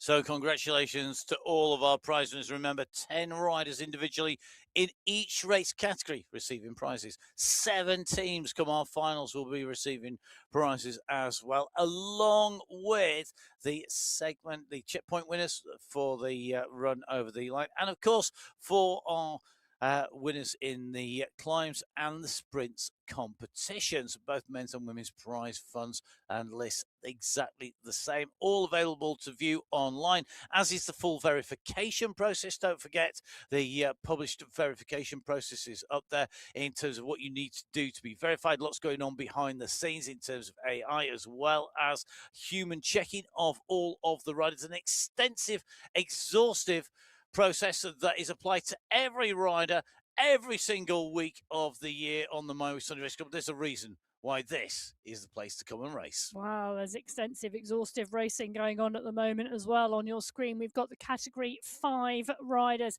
on the left at the 38.4 kilometre marker. A big pack, still steady state at the moment on the climb. Zone 2, Zone 3 at the moment for Brooke Samuel, who's tightly in the bunch. On the right bottom at 37.1, the category 4 pack is also now on that climb. Another big group, another fairly steady state activity. Category 2 and Category 3 on the top. Category 2, they're on the velodrome climb at the moment, still some way out. Category 3, though, at the 36.1 kilometre, are now also on the final climb. So Category 5 should be our next riders to make it to the finishing line, followed by Category 4. Category 3 have been fastest 2 checkpoints in terms of time of their race, but remember, each of these groups was separated at the race start as they made their way out from race start, with Category 6 starting before Category 5. 10-minute gap between those two groups, and then 5 minutes between category 5 and 4, 5 minutes between 4 and 3, 10 minutes between 3 and 2, then 5 minutes between 2 and 1. The aim being, of course, that we get all of our riders across the line, show you all of the top 10s in every single race, cover absolutely every single piece of movement. We get as close as we can. I've got to say a massive thank you to the team behind the scenes because they get us close. The question is, can they pick the right winner today at the top of the climb? 3 of our key riders on the screen. Tanya Howeiler on the bottom left-hand side. Paula Mongelli, last week's winner, centre left, and Brooke Samuel, who has got Peter, no doubt, saying plenty of good encouragement. He's doing so online as well. Send it to the line, Brooke, apparently. The comment on the screen. I'm sure Brooke has got time to read that at the moment as these riders continue to push Lazaret at the moment with the slight gap to Howeiler. Howeiler closing the gap down here at the moment. I think this is a real big push here from Howeiler, wanting to make sure that that gap doesn't go She knows the danger of Felicia Lazared, who's been really, really strong She over the has. last few weeks. But this is a really big push around this left-hand turn, and it's not far to that climb checkpoint. Remember, it is checkpoint and climb competition all in one, and that means that it all comes down to what these riders can do in this section. Well, big push from Emma Sonesson there. Martina Erevet going over the top. Jermaine Prado also in the mix. Hannah Hermansen is there as well. Tanya Holweiler on your screen. You can see her dancing on those pedals. Absolutely giving it everything at the moment. But Felicia Lazared, she's driving towards that polka dot banner. The question is, will she continue to drive afterwards, or will she take some recovery and the group come back? It's 4 seconds, and this is the call. She's going to take away the climb competition. So that's the second of her climb competition wins on the MyWhoosh Sunday Race Club. She's raced 9 races so far. This is her 10th. Felicia Lazared on the front now. She's got a 3rd place as her best position. If I were Lazared with a 3-second gap, I'd just keep on squeezing. I wouldn't go right to the limit, but I would want to keep that pace high, because the longer she can keep that gap to riders like Hermansen, to Iz, I mean, Izzy's got a phenomenal kick on her. Mongali's got to be riding on a high after last week's win. It's all about timing now, and about who wants this the most almost. How much are they prepared to dig? How much can they push? And where do they put that effort in? Lazared, Hermansen, Sonesson, Howeiler, Isik, Erehek, and Prado at the moment. The leading riders on this climb, as Lazared at the moment has got 2 seconds to Howeiler. Howeiler closing in on the wheels of the polka dot skin suit wearer, who's leading this race out to Lazared at the front. Howeiler really pushing. You can see sucking in the oxygen, sits back down, gets back out of the saddle here. She's got Idzik with her, and Idzik now kicks up 5.5 watts per kilo. She's looking to close down, but Lazared out of the saddle responds, kicks again once again. They've got to get around this left-hand turn. The finish comes fast, and Idzik is going fastest at the moment. She goes over the top of Lazared. It's Idzik leading this out. Natalia Idzik is going to take away the win in Category 5. Tanya Howeiler is going to come through for 2nd place. Lazared for 3rd. What a finish between these three. They ripped themselves clear of the rest of that group. The effort for Howeiler on your screen. She dug and dug and dug. What a move. She takes 2nd place to Natalia Idzik. Felicia Lazared takes 3rd. Hannah Hermansen takes 4th. And Emma Sonesson, she was digging to try and close the gap down. She takes 5th place. So Natalia Idzik, that is Natalia Idzik's, are you ready for this? 14th win on the Sunday Race Club. A real podium machine as well. 9 second places, 14 third places. But she has ridden She's a strong sprinter. 108 Sunday Race Clubs. That's over 2 years on the Sunday Race Club every single week, if you did that every week. Well, phenomenal riding and racing. Category 4 on your screen at the moment. We're in with Gina Van Rossum. She's part and parcel of the leading pack at the 39.6 kilometre marker. Let's remember this is a finish line at 40.5. They've got the polka dot banner in between. That's at the 39.8k marker. They could come round the bend and they're going to see it. Suzanne Stem and Gina Van Rossum. Van Rossum's going to go underneath and she's going to put on the polka dot skin suit. Van Rossum picks that up and is lining up for the finish. He's got to hold it now. Vochikova comes up. Stenman, Penton, Montoya, Krasova, Frias are all in the mix. Rossum's got company and really class company, but what can Gina Van Rossum do now? Gina Van Rossum's had 4 first places, 4 wins so far. This would be number 5. But Vochikova now working hard. They're closing down and overtaking riders who set off in front of them in Category 5 and Category 6. Krasova, though, moves into the lead in the red jersey. The polka dot skin suit of Van Rossum answers that, lifting up the power and the pace. Krasova, though, well, I've just seen hit 6 watts per kilo, has got the speed at the moment. This is going to be really critical long run. Once you come around that left-hand turn, you've got this long section here where the power goes on. And we've seen so many people challenge and then fade on this section before coming into that last horseshoe turn that's coming around that pillar in front of the riders. Here we go. You can just see that pillar coming up on the left of the riders. Krasova leading, Stemmen chasing hard. Montoya now starting to move up as well. Restrepo and Van Rossum are there. Frias and Vodjakova maybe just being distanced too much, but the push goes to the line, and Krasova is going to take away the victory from Stemman.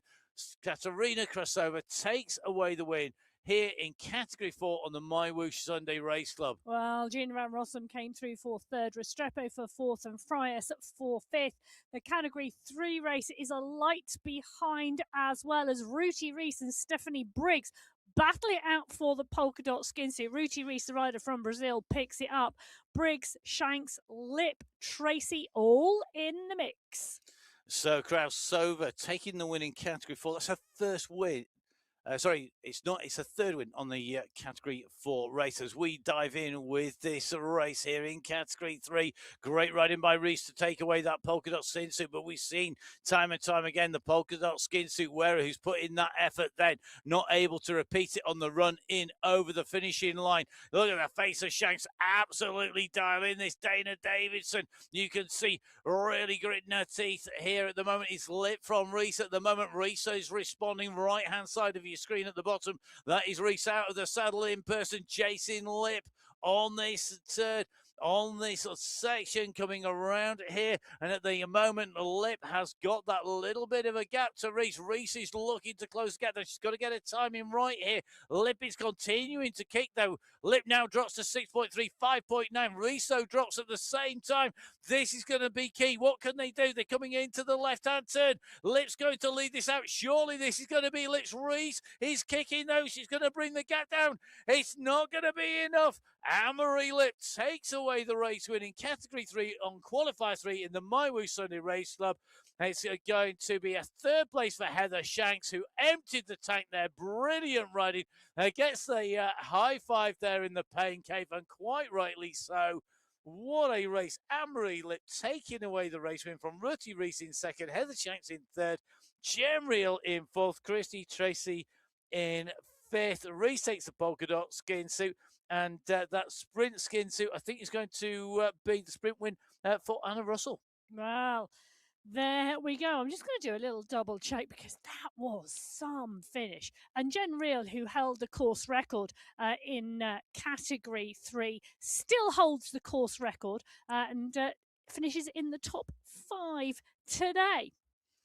Well, what riding on the way in. We've seen lots of riders making the way in over the line who have taken wins before. I think it shows you need some skill, you need some practice, and you need to know to get that timing right. But very interestingly, very difficult to take the polka dot win and take the overall win. That was her second win. So people generally in with a handful of wins. Yeah, it's interesting, isn't it? But lots of new riders on the Sunday Race Club in 2025. And if you want to join us in 2026, please do head over to mywhoosh.com and find out how. Interesting to see the green skin suit not part and parcel of the leading group in Category 1 anymore.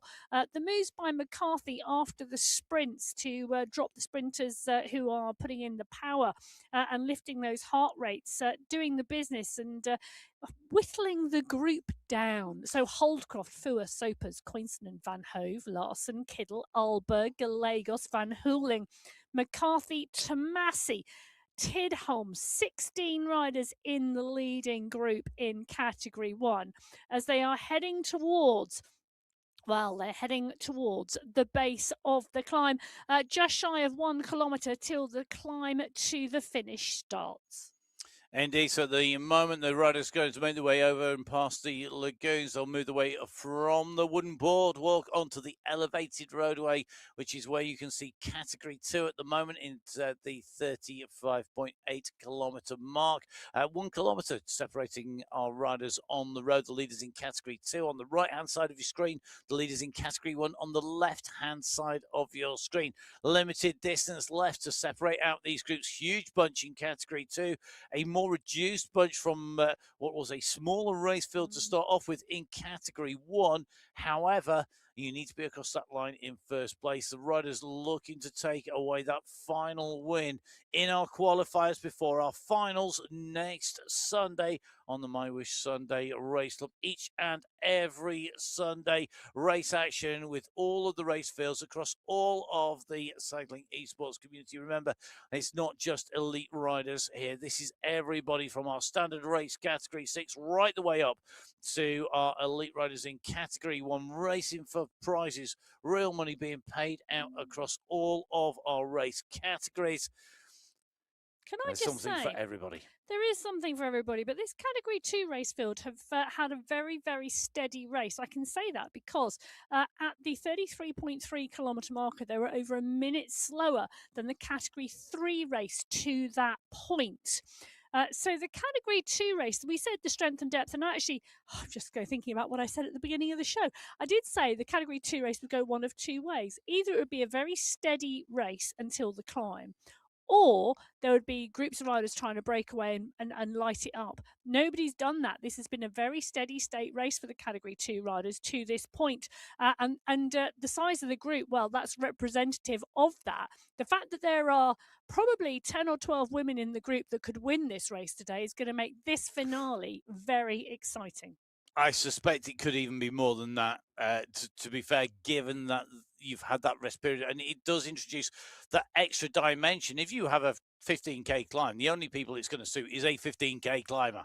You know, that's just how it works. When you've got a course like this where the final climb ascends 100 meters, it's 103 meters from the base to the top of the segment, plus, let's call it another 5 meters. So, you know, it's 100 or 7 meters, it's 110 meter climb to the finishing line. It's relatively little here.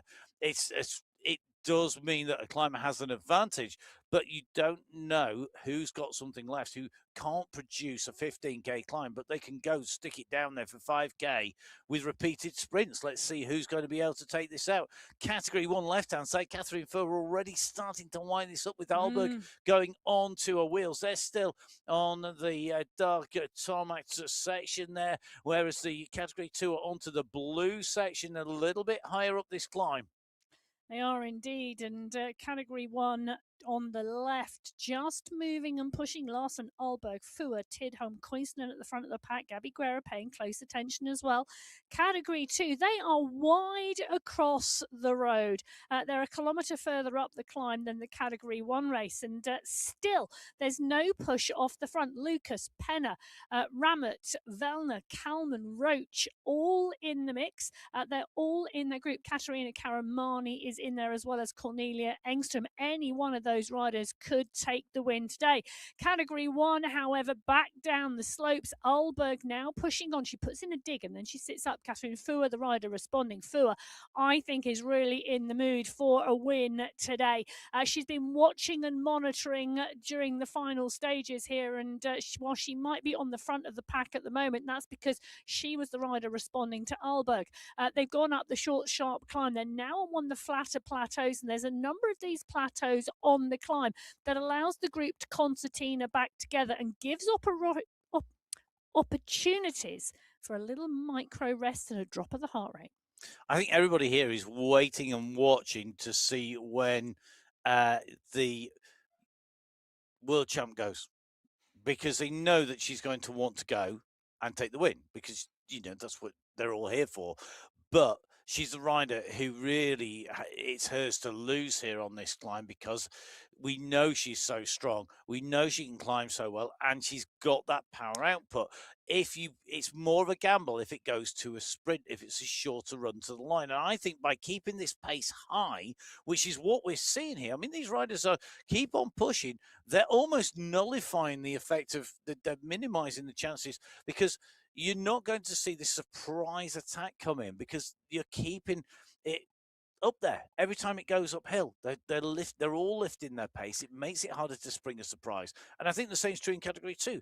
By keeping the pace high, the chances of breaking clear is reduced down. Well, it's interesting, isn't it? Because I think when someone wants to go in Category 1, someone will go. There'll be a big, big push, and there'll be a big drive off the front. And there is at the moment. It's Gabby Guerra who's gone first, and Guerra now pushing the response coming from McCarthy at 10 watts per kilo. One massive, massive push. Tomasi's going too. So is Fur and Bruni. Alberg is up to 9 as well as Gallegos. No one wants to let this go. And Guerra, well, she launched early at the 38 kilometre marker. McCarthy responds. Now will McCarthy go over the top and continue to battle. Will Guerra sit on her wheel and try and stay? This is going to be an interesting move. Can Alberg and Gallegos make it over? Can Fua close the gap?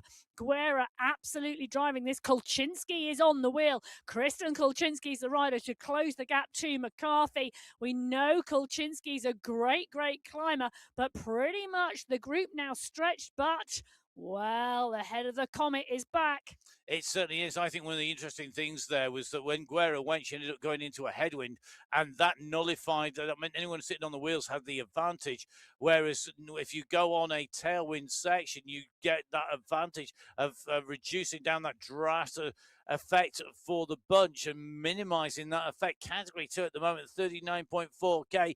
Katerina Karamani, right hand side of your screen at the bottom there, kicking down hard. She's got company. Penna right beside her on our screens in avatar form and in human form as well, because Penna now gets out of the saddle and stamps down on those pedals. Penna's avatar with that red cap with the white stripe in the Canadian colours, just starting to accelerate up here, looking to open up the gap here from Welner, from Karamani, who are chasing. But this is a really big kick going in here. Penna has got the gap at the moment to Welner. The rest of the group are battling for position. So Penna goes through. She takes away the climb checkpoint. She takes away that pulse dot. She sits up. Now, is this the smart move? You wait and you recover fast, and then you kick for the finish, because we've seen so many people who try pushing on in that polka dot skin suit fail.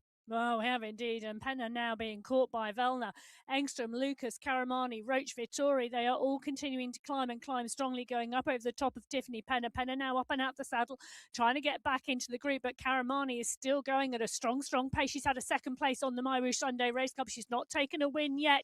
She's absolutely hungry for one, but Serena Vittori and Rachel Brown, Cornelia Engstrom, all coming to the fore. The size of that group, anybody, 12 riders could well take this win with 250 meters to go.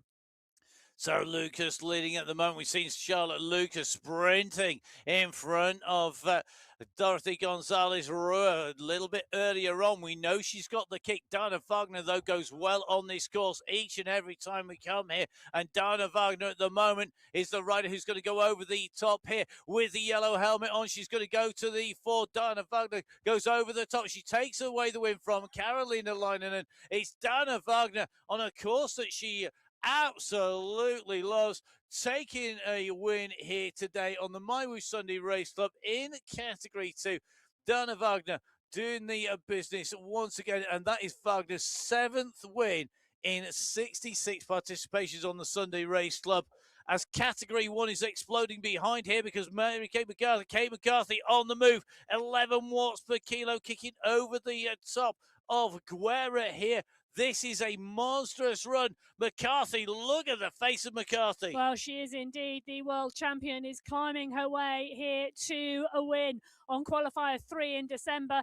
2025 has been the year of Kate McCarthy, and nobody can touch the queen of cycling esports. She's in that rainbow bands. She is climbing, and look at the work McCarthy is doing on the screen.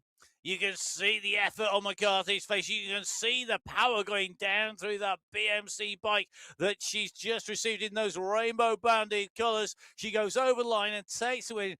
Kate McCarthy wins the MyWhoosh Sunday Race Club once again. McCarthy, world champion, cycling esports champion, behind the run for the line, just being completed as they come in. A massive kick to come in through. Guerra coming through in second place. Fua in third. Alberg in fourth. Gallegos in what is fifth place already. All these riders coming in to the line at speed as they make their way in over the finishing line here today on the MyWhoosh Sunday Race Club. Let's bring you the overall results. McCarthy hitting the line first, 1 hour, 3 minutes, 29 seconds. I know, Guerra in 2, 4 seconds back. Catherine Fua in 3, Camilla Alberg in 4. Elise Gallegos takes 5th place today, ahead of Merle Bruni, Mina Koinsonen, Kristen Kolczynski, Liz Van Hooling, and Bridget Kendall round out the top 10. Can I just say, however, going back to category 2. Yes, let's bring in those category 2 riders. Yeah, actually, Carolina Lennon took it from Dana Wagner. No way. By 0.04 of a second. So Dana Wow. Wagner just edged out by Carolina Lennon on the right-hand side of the screen. Charlotte Lucas, Vittori, Engstrom and Roach rounding out that category 2 race. So the full results on MyWhoosh.com. They're all coming to you live here. Myself, Matt Payne, and Emma Martin putting words to the action.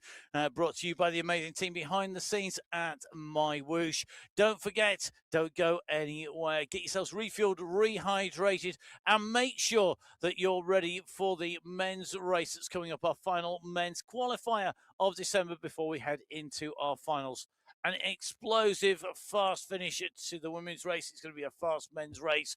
We will be bringing you that. In the meantime, from Emma and myself down in the studio, from the Grinch and the Christmas Fool, we'll see you soon. Bye. Goodbye.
So hello and welcome back to the MyWhoosh Sunday Race Club. If you're watching earlier, well done. If you just joined us, where were you? You just had an amazing women's race. If you haven't seen it, do watch it back. You can watch all of the videos back on MyWhoosh on the YouTube channel and on Twitch TV as well. You'll find Emma Martin and myself, Matt Payne, putting words to the action. And do give us a follow on social media, on Strava. Probably don't follow Emma when she's out on the bike. She gets lost regularly. Never doesn't have a map in front of her like she does now. Well, the map today, 50.3 kilometres of racing in Arabia on the Seven Gems course for the men today, whilst Matt giggles on the other side of the studio. 351 metres of climbing. Short, sharp and punchy with a lot of flatlands in between today. 4 sprints in the sprint competition at 9.4k, 26.2, 38 kilometres, and then the 47-kilometre marker. Yes, just 2.9k from the finish line. Only one climb section, 1 kilometre in length. The Leeward climb checkpoint, and I'll tell you something, it suits a sprinter. Now, the first 8 kilometres of the course, there's an awful lot of headwind today, so I'm wondering who's going to put their smart hat on today and not go charging out of the start pen, but sit in the pack, because the tailwind sections are much later in the course. You say that, but Leeward Desert Climb is quite tailwindy all the way up and over. Yeah, and you got a little bit just at the very top of the actual climbing part itself once you finish the checkpoint and gone on to the summit. And you can see that just after that red vertical band that is the climb itself. But for me, I think with the tailwind finish in, a slight tailwind and a full tailwind to go into the finish, if you are in a breakaway, before that, you've got a chance of staying clear if you've got a good enough gap, because a tailwind is your best chance. But I think the odds of a breakaway today are somewhere between slim and non-existent. Well, 424 riders on the start sheets today will be checking to see how the tailwind is and how it affects their sprinting at the end. Let's see who's going to sprint into a team, because remember, of course, you have to have completed 2 of the qualifiers to be able to be in a Team Command finals, which is next week.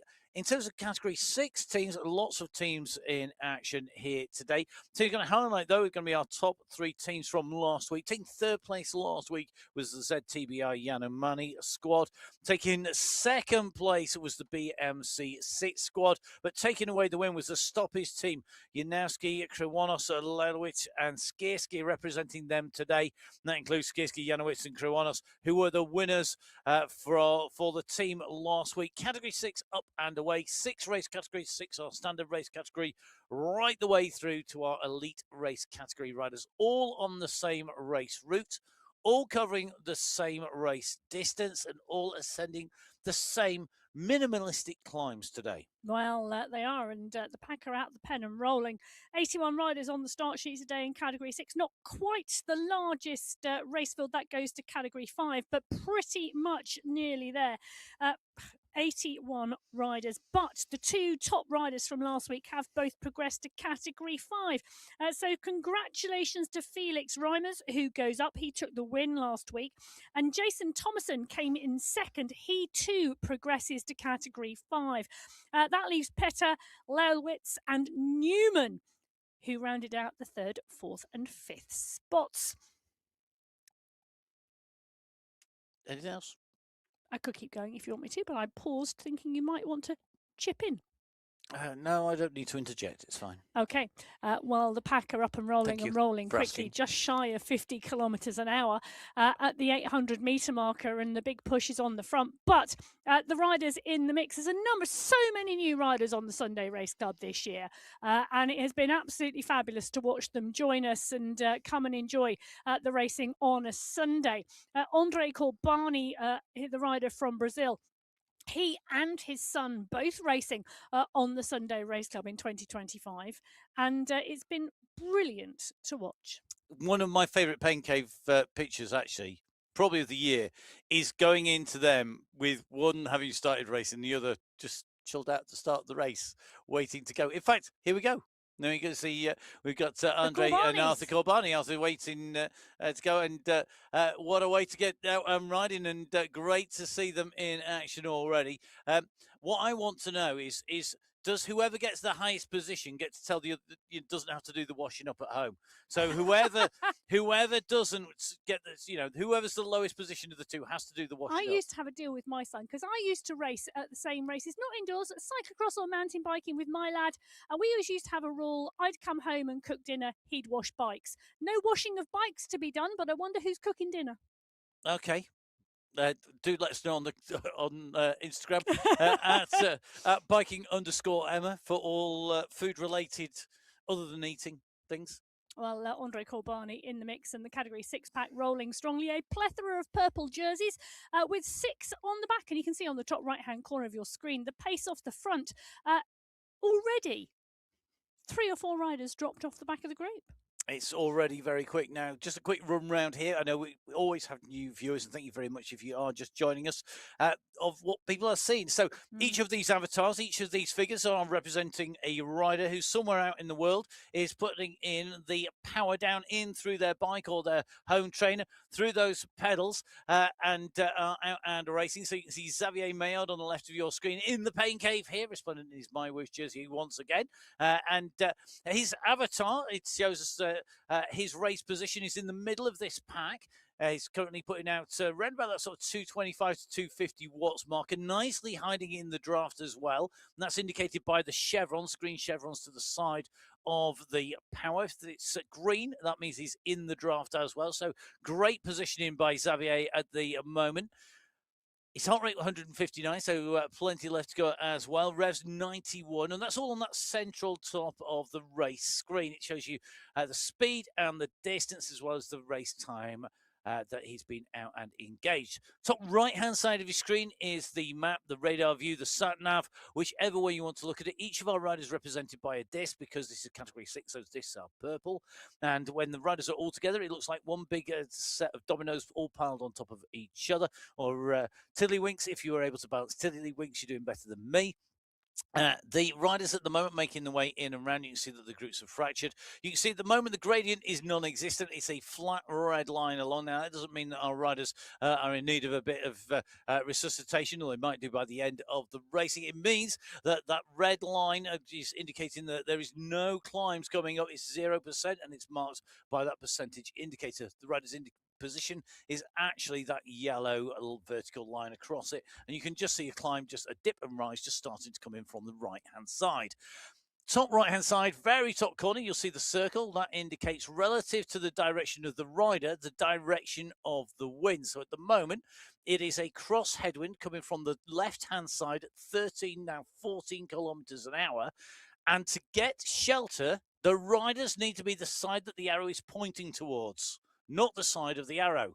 So if the wind is blowing from the riders I'm watching left, to see how many people move. they right need now. to be on the right. If the wind is blowing from the right, they need to be on the left. If the wind is blowing from in front, you need to be behind. But remember, you don't want to be the side that the arrow is. You want to be where it's pointing to, because that is the one that gives you the best shelter.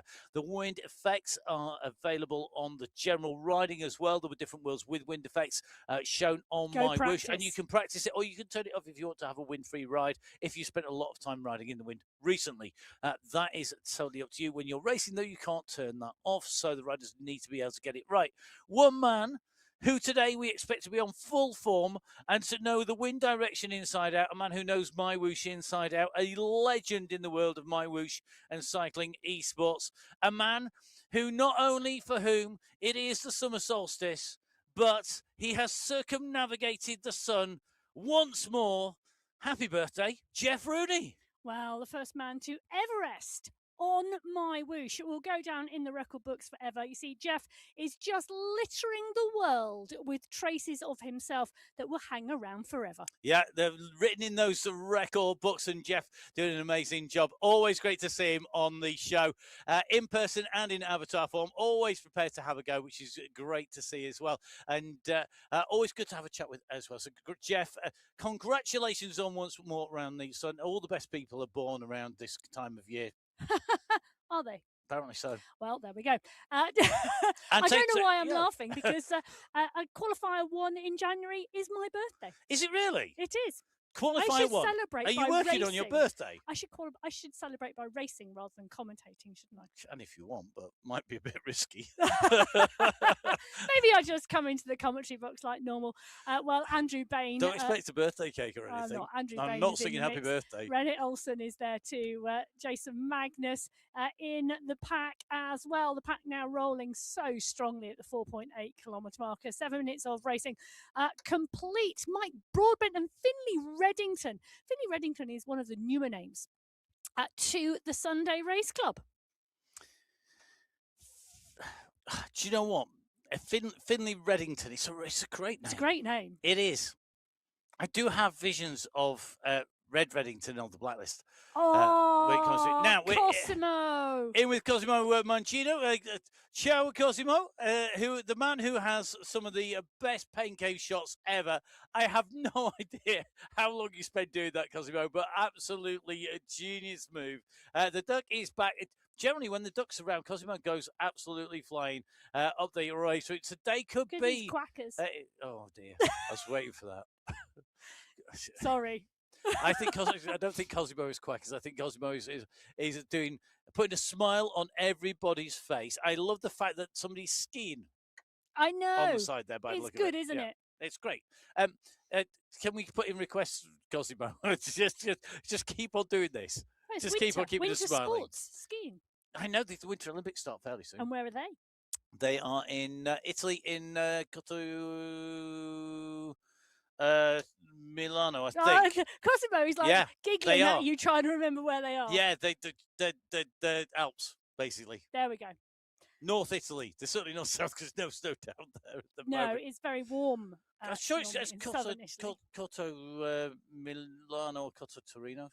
You're going to have a look now, aren't you? But you do that whilst I ought to know. Tell everybody that the Category 5 race is down in the pen with around 50 seconds to go. I'll tell you what, I won't look then. I'll tell you about some teams, shall I, instead? All right, you do that. Go on then. So, top 3 teams last week. Third place, Cycling District taking 5th place. They've got the 5A and 5B squads this week, both with 4 riders in there. And the team who took 2nd place with a level of engines, but they've not got 3 riders. Come on, guys, what are you doing? So Evan Schwartz and Mayron Betticourt are not going to be taking away a top team spot. Meanwhile, the top team in Category 5 last week was the MPCC team. So congratulations to their riders. Because it's Fugala, Laszlo, Mortek and Duda who are representing them. No pressure, but a repeat win is always good.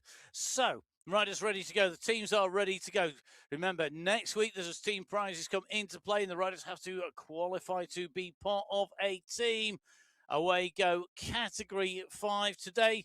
They're not heading to Milano Cortina, home of the Winter Olympics. They are heading all the way across Arabia to our race finish as part of the Yas Marina race circuit. Well, Rudolf Bertrand on your screens right now. One of the riders who really is normally ever present on the Sunday Race Club, and it is fabulous. He's shaking his head. He's not been around for a while. But you see, you're just memorable, Rudolf. That's all I can say. And your performances are as well. I have a question. I've got a big question. Hold on. The jersey's there, thank goodness. And my question was going to be, it must be cold in Canada at the moment because he's got the long sleeve jersey and not the green level racer that he always wears. A warm-up jersey. It's warm-up's where I fell miserably. Well, he's warming up. I'm either too warm or too cold. We've got a rider going off the front at the moment of the Category 5 pack. Sorry for distracting you, Rudolph. It's putting a big, strong stretch on the front of the group. And no surprises, it is the one and only Luke Allport. Now, Allporting at the moment, a little bit of a tailwind going on. So pushing him faster along the road. And what we would like to see to reward Luke Allport for his constant Allporting, I'd like somebody, please, to apply to the Oxford English Dictionary to put in the word Allport into the Oxford English Dictionary. I want somebody to apply. I know it won't happen, but at least send me a copy of the letter that you send to the Oxford English Dictionary asking for Allporting to become a verb. They do update it quite regularly with new terminology. Well, I would be absolutely astounding if we could get all porting as a verb in the Oxford English Dictionary or in any official dictionary, to be fair. But if somebody would like to put in that request, do let me know. You can get in touch at Matt Fixpain. And remember, you can use the Sunday Race Club as evidence of that, of all porting off the front. One man who at the moment is being smart and not porting anywhere.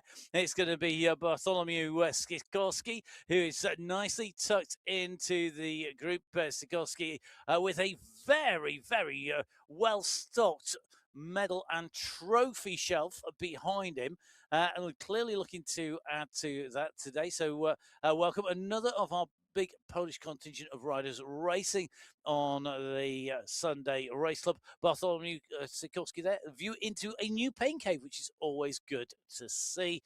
That took nicely into that group in Category 5. Well, I just did a little Google how to get a word added to the Oxford English Dictionary. It's not easy. Apparently, it must be added to the dictionary's watch list database. Okay. They're watching the words that you use. Well, I hope you're listening to the words that we use and are going to repeat the word all porting on a regular basis online so it gets picked up. Oh, I all ported to the supermarket today. Well, indeed, maybe Eben Swart will all port his way to the front of the group. You never know.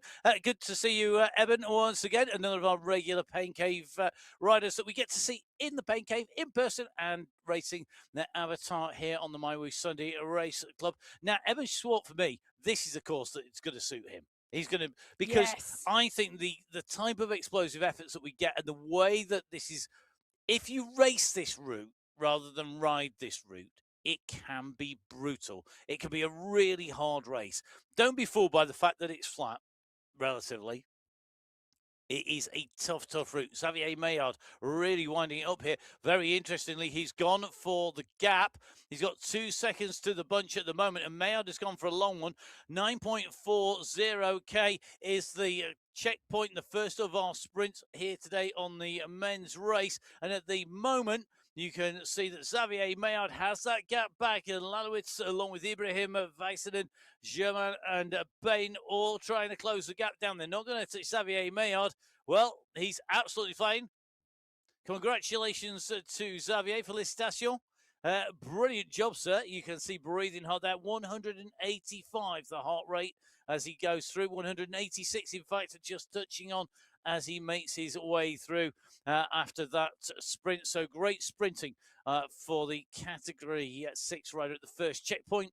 He's through our checkpoint as Category 4 weight to go in our teams competition. We had some brilliant racing in the teams. 6 teams actually getting all 3 riders in and across the line last week. 6th place for Ride Club Finland B.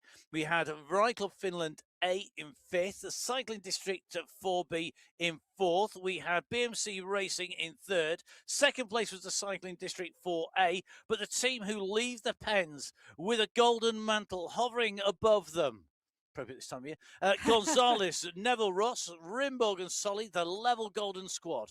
Well, the Category 4 riders out of the pen, 79 riders on the start sheets today, and Eric Rimbaud, Golden Boy himself, is on the front. Very soon, riders just swarming over the top and rotating through as Ariev takes up the mantle on the front and very quickly comes off of the pace to go back into the bunch. Mika Rusamaki picks it up instead. Yanya Nicki is there too as well. The Category 4 race field, Ryan Giuliano took the win last week. From Samela, from Hernandez, from Cancio and Arsene. I've seen Arsene already right up near the front. Samela is in there as well. Mohamed Mukhtari, he's one of the riders we always love to see, particularly when there's a really big climb. It's going to be interesting to see how Mukhtari goes today. I think, though, Mohamed Mukhtari has got that repeatability, that repeat kick on climbs, which will work today, because all these little rises, basically every rise, you got to choose where you make it hard. And for me, when we come out of the other side of the second sprint, that's the Sheikh Khalifa Moss sprint, we dip down and to about 25 meters below sea level. But then we kick, and it's a double step climb. We go back up to 25 meters above sea level, step climb, and it's headwind as well. That's going to make it harder. And I think that's where that that extra little bit of push is going to be in there. And again, with the run into the Yas Marina, although it's not a huge height gain, there's some really nice little tough sections in there, some steep little sections where Muktari can put that power down. Yes. So whilst Emma is yesing and thinking, we're going to just take a little bit of a check on this big group in Category 4. Currently going into a cross headwind coming from the left-hand side. So everybody trying to hug the right-hand side on the gutter. Those people who've got the steering down will be saving their energy, keeping out of the way of the wind. In with Andrew Neville-Ross, just across in Australia there, just with the big headphones on, like the headphones. And part of the Headband Club as well, ticking all the boxes here on the MyWhoosh Sunday Race Club. And, of course, out and racing here each and every Sunday. Andrew Neville-Ross must be looking forward to this route today. Do you think? I think so. Well, we're going to see. It's going to be an interesting one today, I think, in Category 4. The rider's wide across the road, and we've got one rider just off the back of the group coming out into the Ferrari showroom and needing to push to get back into the mix. Neville-Ross right at the front. Conrad Fenderich is there. Diogo Oliveira is in the mix as well. So is Cesar Iglesias. These riders all pushing on. Rimborg still there. So is Braidley. Cy Braidley in the mix. Marius Fosseed is here. He, I think, will be one looking forward to this race. Carry on. I'm busy. Okay, it's fine by me because the Seven Gems course never disappoints. And I said to you that Neville-Ross would be looking forward to this. Took the win in August here on the Seven Gems. Did Neville-Ross. He's also done the same on Tour Hegra. He's a rider who this sort of bumpy course really suits him. Seven Gems when we were here, because we were here actually in November, on the 16th of November. He got to second place here. So Neville-Ross, a rider with form on this course. Yeah, he is. Matteo Pino holds the course record on this course for Category 4. He is one of the BMC Racing Squad. 1 hour, 11 minutes, 48 seconds is that Category 4 course record. That was set in August. We've been here 5 times before. This is the 6th time the men have raced this Seven Gems course. Well, who will be taking away victory when we get to the end of this one?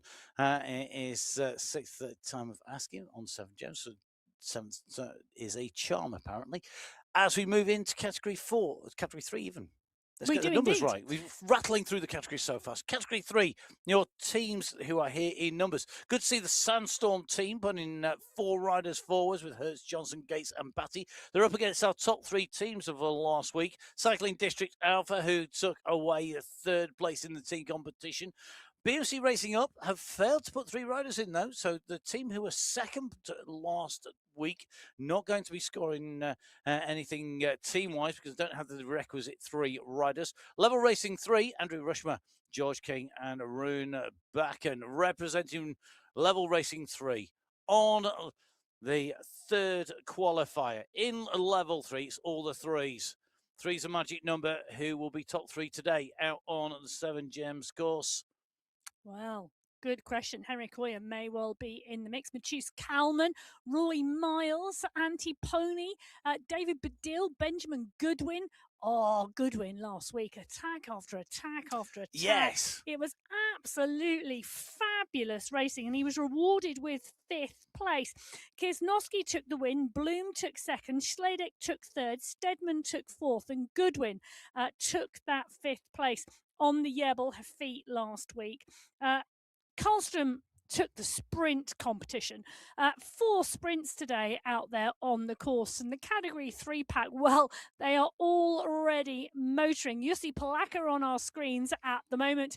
He's part and parcel of the pack, nicely slotted into that big group at the front. One rider absolutely dialing it off the front. And a fair few already in trouble off the back. It certainly looks a very, very quick start here. Very interesting. Category 3 is really... Just looking to see who's dialing it off the front. Yeah, no surprises. The Welsh Fireball. Welsh Dragon, I think you'll find. Well, you know, they breathing fire. They breathe fire. Yeah. Dragons. There we go. They don't spit fireballs. Well, they might do if they're angry. You've been reading some strange books. Well, you never know. I Like mean, a like a come on, good I like read. I like my dragon descriptions accurate. I mean, because of course we all know exactly what a dragon looks like, because of course they're not mythical creatures in any way, shape, or form. So we will see if the mythical breakaway can succeed today on the course, or will it be a win for I'm a distraught sprinter? that you've just told me dragons are mythical creatures. Okay, I let's like get to back think into they're the real, but cycling. I think it's somewhat delusional. Well, Ivo Sur is not delusional at all today. Good to see He's Ivo. absolutely in the mix, and he knows exactly what he's doing. No delusions there.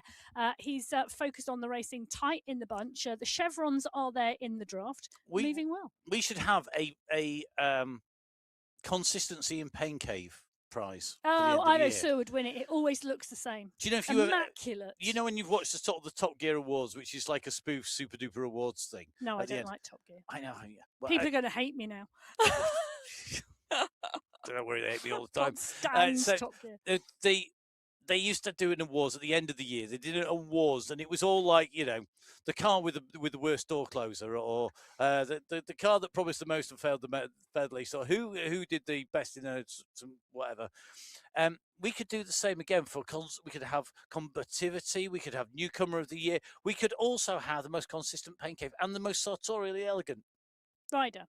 Yeah. Well, Jesse Langevin, what would he win? I think he would win last minute effort, last minute surprise. He does like a last minute just come to the fore and just show us the turn of pace he's got. Right place at right time award. There you go. That's the best. That's the good phraseology. Right place at the right time. There you go. Jesse Langevin could be up for that award. You never know. Of course, there are no awards, I'm very sorry to say. Just a lot of conversation in the commentary box. Well, do you know what? I think there should be. Oh. I think there should be. Not that we're going to award you anything but our thoughts. Well, we could do that. Could we? Might be an interesting week working out who's on the shortlist. Do you not think you've got a busy enough week already? I think so, but Jesse Langevin in the mix there. As we drop back into Category 5, Grant Womack is the rider we are in with right now. You can see him on your screen. It's heating up because that sprint banner is there at the 9.4 kilometre marker. And Joel Warren, surprise, surprise. Well, the unexpected never happens with Joel Warren. He is always there or thereabouts in the sprint in Category 5. Most consistent sprinter for 2025. Joel Warren has got to be up for that award. Ooh, maybe. Yes, he would be in the running, but yes. I don't know whether he would win that. Well, Daryl Carter, you win the competition for getting it into the Christmas festive spirit. I want to see Daryl Carter with the hat and the tinsel at the end of the ride as well. Brilliant to see him in action. I'm actually loving the little elf hanging off the I know, that's really cool. Mic stand as well. Yeah. Or the camera stand. I think it's a mic stand. I bet he climbed up there overnight. Yes. Somebody after in your own Christmas spirit, Emma. I know. Thank you very much, Daryl. Really appreciative. Yes, indeed. I'm loving the fact it's a red sort of riding vest as well.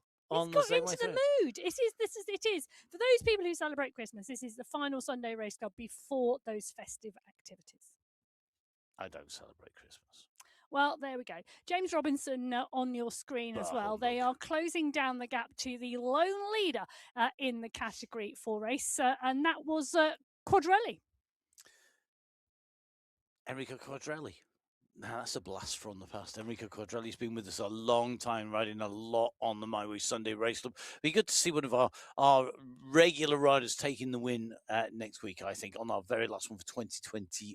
Because of course we're going to be moving into 2026 very shortly. Between now and then we have got our finals. Now I'm going to go early with this because we failed miserably in terms of actually giving away where our finals were heading in the women's race. I'm going to do this now. So in the women's race for our finals, we are going to Switzerland to Zurich on the Zurich course, twice up the big climbs. One big descent as well, with the headwind actually taking effect over the little lump before you get down into town. In fact, the run through, the easiest part of the course, down through Zurich itself in the women's race route is a headwind. just to make it harder, because it's not hard enough. Because that's going to be a really tough finish.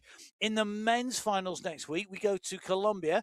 For those of you wondering, no, it is not the Paso Alto. It's going to be the Alto de Aguila, which means that we have got 45k of nothingness until we hit that final climb. It's going to be a very smart opportunity who can break away and take away a win in a breakaway, because wherever you are on that course, until you hit 45k, it's going to be very hard to stay clear, particularly as the section from 15k to 45k is almost completely either a headwind or a block headwind. Tailwinds not there, but I tell you what is going to be needed, and that is a lot of discussion amongst the teams as to how they are going to tackle that course next week, because it is ripe for team tactics. Can I just say a solo tactic going really well at the moment is Ben, because Ben Goodwin still off the front of the race by 14 seconds now. Indeed, and Ben, definitely the rider who we would have awarded that combativity prize if we had had it last week. Yes. We don't even have a jersey to award, do we? Can't give away jerseys because we don't have one. No. I was wondering whether we had any full speed events water bottles left, but I don't think we do. No. Patrick Karlstrom on your screen at the moment. Karlstrom took the sprint competition last week on that course, and the snowflakes still. Oh, I love that light effect snowflakes in the background, but Patrick Karlstrom, part and parcel of this pack at the moment, and rolling strongly. I like much better the fact that there is a wolf, I think, just poking his nose out of the jersey in the blue and the white and the snow in the background at the top. I just think that's great. It's could be a husky. Could be a little more wolf-like to me. Well, although they are very, very close, obviously. Very, very close indeed. And huskies like it snowy. Yeah. I did read somewhere once that huskies were smart, and that they were the only dogs that could, if they got wound round a post on a chain, they were the only dogs that would unwind themselves all the way around before they walked off. Okay. Well, Nick Squillari on your screen at the moment, another rider part and parcel of the Category 3 pack, and tightly in the group. Now, you can see those 3 chevrons next to Squillari's power on that white bar at the top of the screen, indicating that he is making the most of that draft. And if you want to know how to make the most of the draft in our finals, I am going to say there is a good way to do so, because if you race the Apex Racing League on the 24th of December, on Christmas Eve, it's the Alto de Aguila. It's the same course. So if in doubt, jump on board and get racing on the Apex Racing through the week on Christmas Eve. What a great way to spend your Christmas Eve. I might do that because then I don't have to go to the Christmas party. Right. Told you I was a Grinch. Right. Let's go on to Category 2, who are our next teams to take to the race start. Now, some great racing by our teams last week, with the 5th place going to Level Elite, but they failed to put enough riders in this week.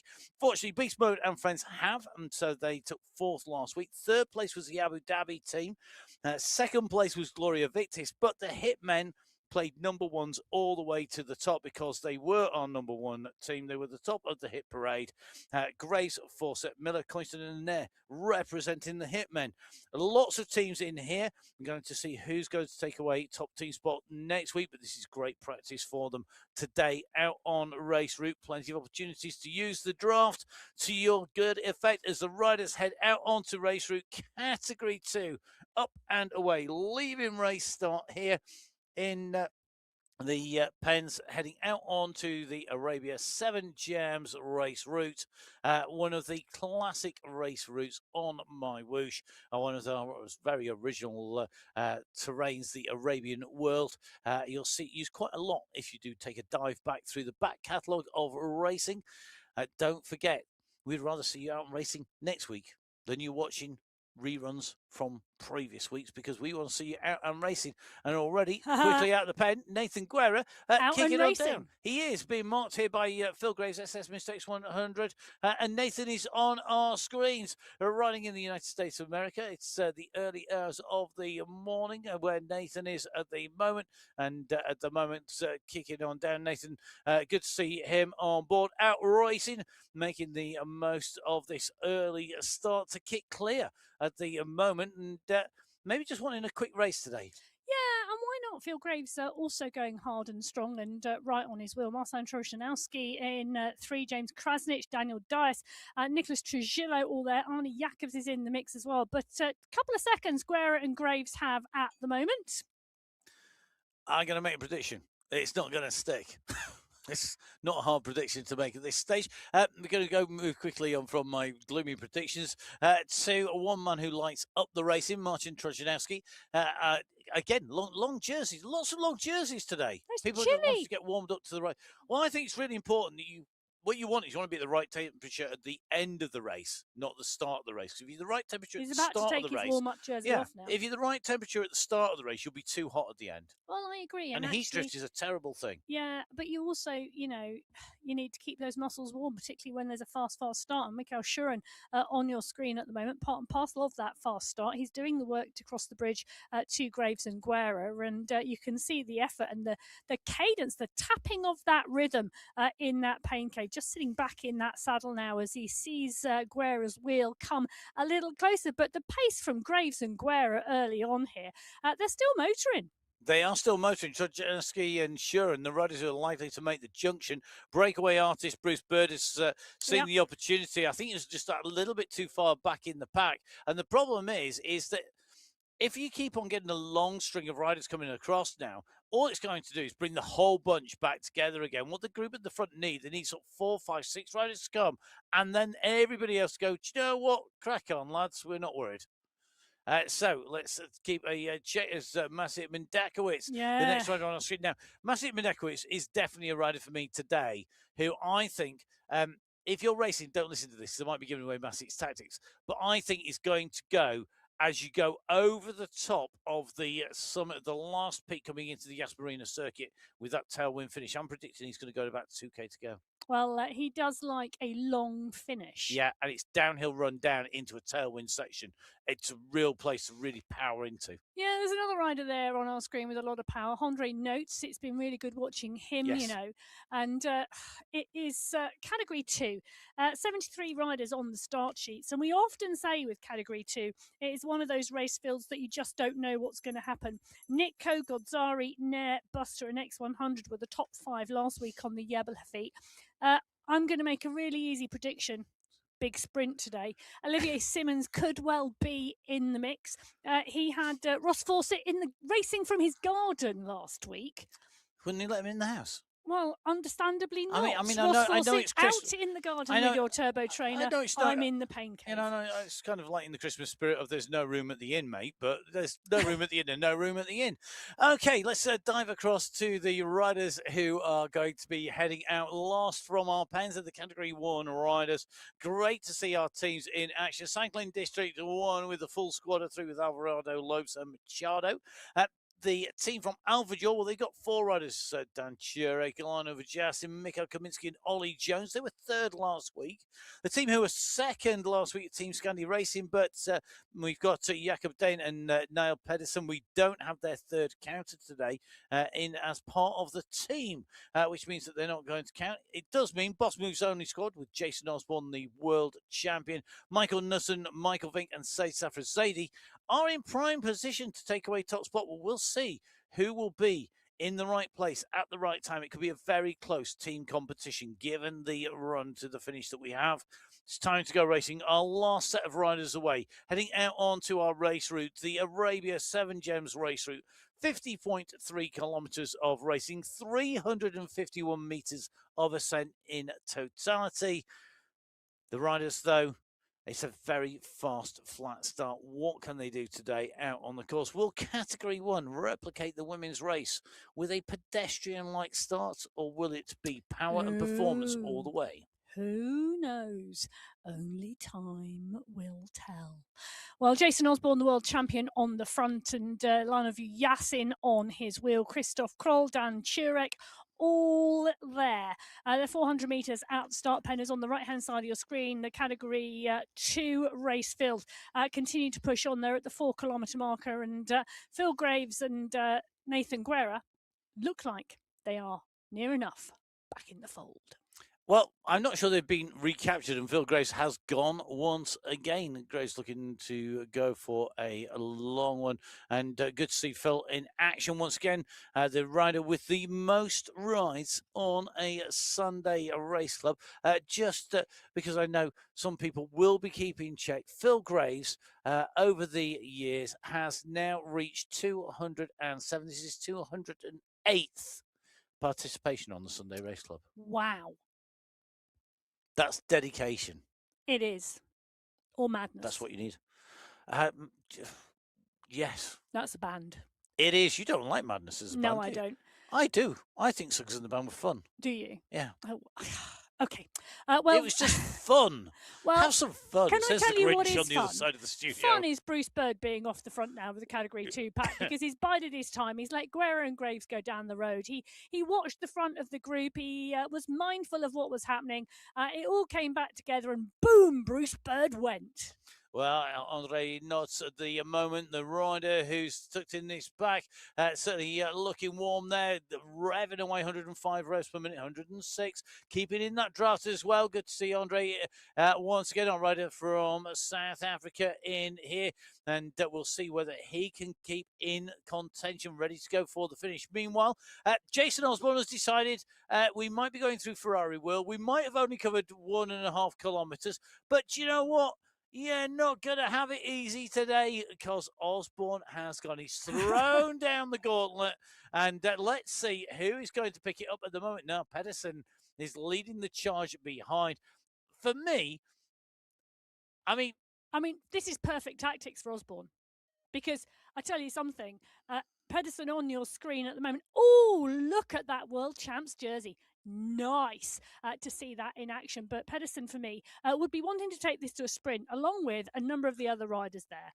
Jason Osborne has gone, no sprint today, guys. I'm going from the gun. Well, good to see now Pedersen there in action. One of the jerseys handed out to the participants of the World Championship Finals in Abu Dhabi. Remember, MyWhoosh, of course, bringing you those in-person finals, both in 2024 and 2025.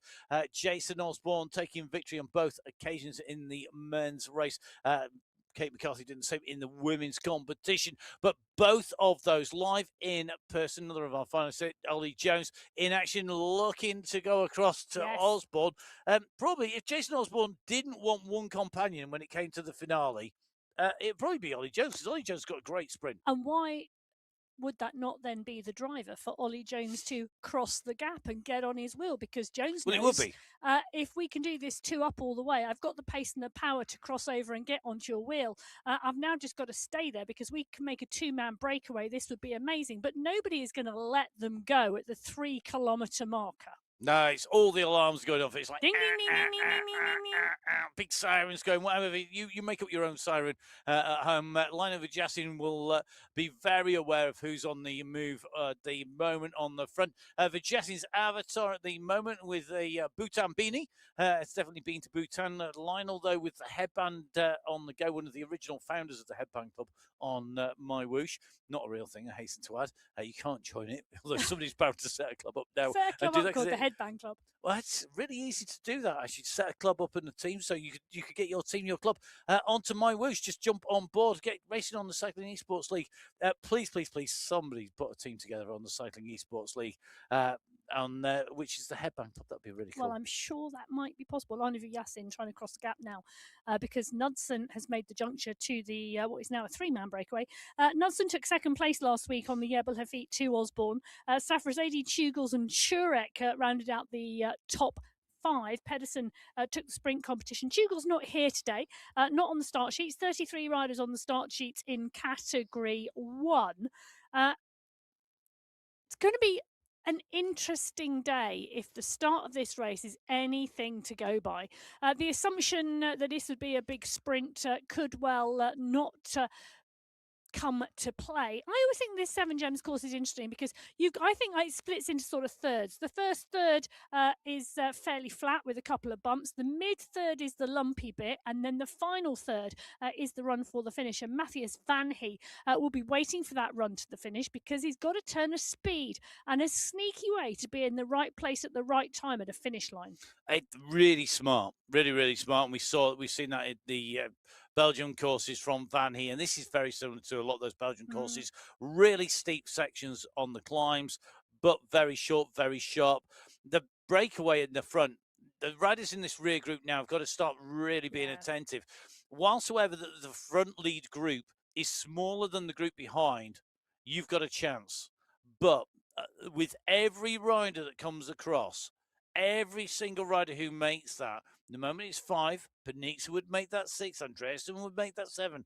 If that group gets bigger, then the danger is it has more mass, more momentum, more draft than the group behind. So if you get 1 or 2 more riders across there, you could see that splitting, and that could be game over for the top 5, 6, 7 positions. Well, Jasper Paradines at the moment is launching at 14 watts per kilo to try and close that gap down to the leading 5 because the danger bells are ringing. At the 8.4 kilometre mark of the Category 2 race, however, is heading towards that first sprint checkpoint of the day, the Abu Dhabi sprint, and the push is on from Tatu Koinstinen at the moment. Nikolai Damsgaard is there as well. Guerra, Simmons, Ridley, Torres are all starting to pay attention as Damsgaard goes over the top, but the pack are not far behind. They've still got around, 600 metres to go, so it's still a long run. This is a big early push from Damsgaard. Well, Damsgaard we see putting in a big sprint. You've got the kick coming from behind from Nathan Guerra. Damsgaard, though, has some in reserve. We've seen Damsgaard go up to 12 watts per kilo before. The question is, has he pushed too early here? He's got Guerra coming onto his wheel now, and Simmons is very aware that he wants these points as well. Remember, 4 sprints today on the way in towards our finish. 4 chances to take that checkpoint. Damsgaard from Guerra at the moment as the green archway comes into sight behind Gombe now trying to bridge across. He went onto Simmons' wheel. He's now trying to kick across as Damsgaard does put in that second kick with a response coming from Guerra. But this is Nikolai Damsgaard who'll take away the sprint checkpoint prize. Guerra kicks onto the heels here, but will he now push on? Guerra does. He goes over the top, and now Guerra keeping on top, and he puts down the symbol, that universal let's take turns and let's go. But I think that is a wish that's not going to be realised. Damsgaard was going for the sprint there, not necessarily for the breakaway. And I think, unfortunately, this potential breakaway that Guerra is looking to escape is not going to happen. It was a group of 63 riders who went into the sprint together, and you can see the snake-like feature that they now are on the top right-hand corner of your screen. A couple of riders in danger at the moment. The push continuing on the front, and the large group massing behind. And in with Frederick Grombe, he's on your screen at the moment and pushing on. The light show going on. No distraction for him whatsoever. Very quickly onto the wheels. Guerra, Gombe, Damsgaard, X100, Graves, all these riders at the 4 of this Category 2 race. 63 riders, however, in that large group. Well, Frederick Gombe in France at the moment. Real mixed weather across France at the moment. A lot of the forecast was for rain for people, but looking like a good weather there. Certainly good weather here where we are in the Full Speed Event studios. Putting words to the action for the MyWhoosh Sunday race hub once again. Emma Martin and myself, Matt Payne, putting words to all of our race action on the way through 2025. Going to be heading into our last race of the year, the finals. That's coming up to you on the 28th. One of our regular riders at pretty much all of those races is Olivier Simmons. The headband is on there. Emma's taking a very close look either at the headband or the water bottle. I'm not sure which. No, I was taking a look at the headband. I wonder whether it was a MyWhoosh headband, but we were talking about MyWhoosh headbands earlier on, and yes, the headband being in the headband club, and I was just wondering. Well, Olivier Simmons, you can see him, and you can see the amount of work and effort already that's gone into this racing Category 2, and Simmons in a great position, tightly in the pack. His heart rate at 142, 143, showing that he's not been doing the I almost wanted to call them zoomies off the front. There's been a number of people zooming off the front. They're all porting off the front. Please use the right verb. Okay. Apologies to every the Oxford county's English there. Dictionary.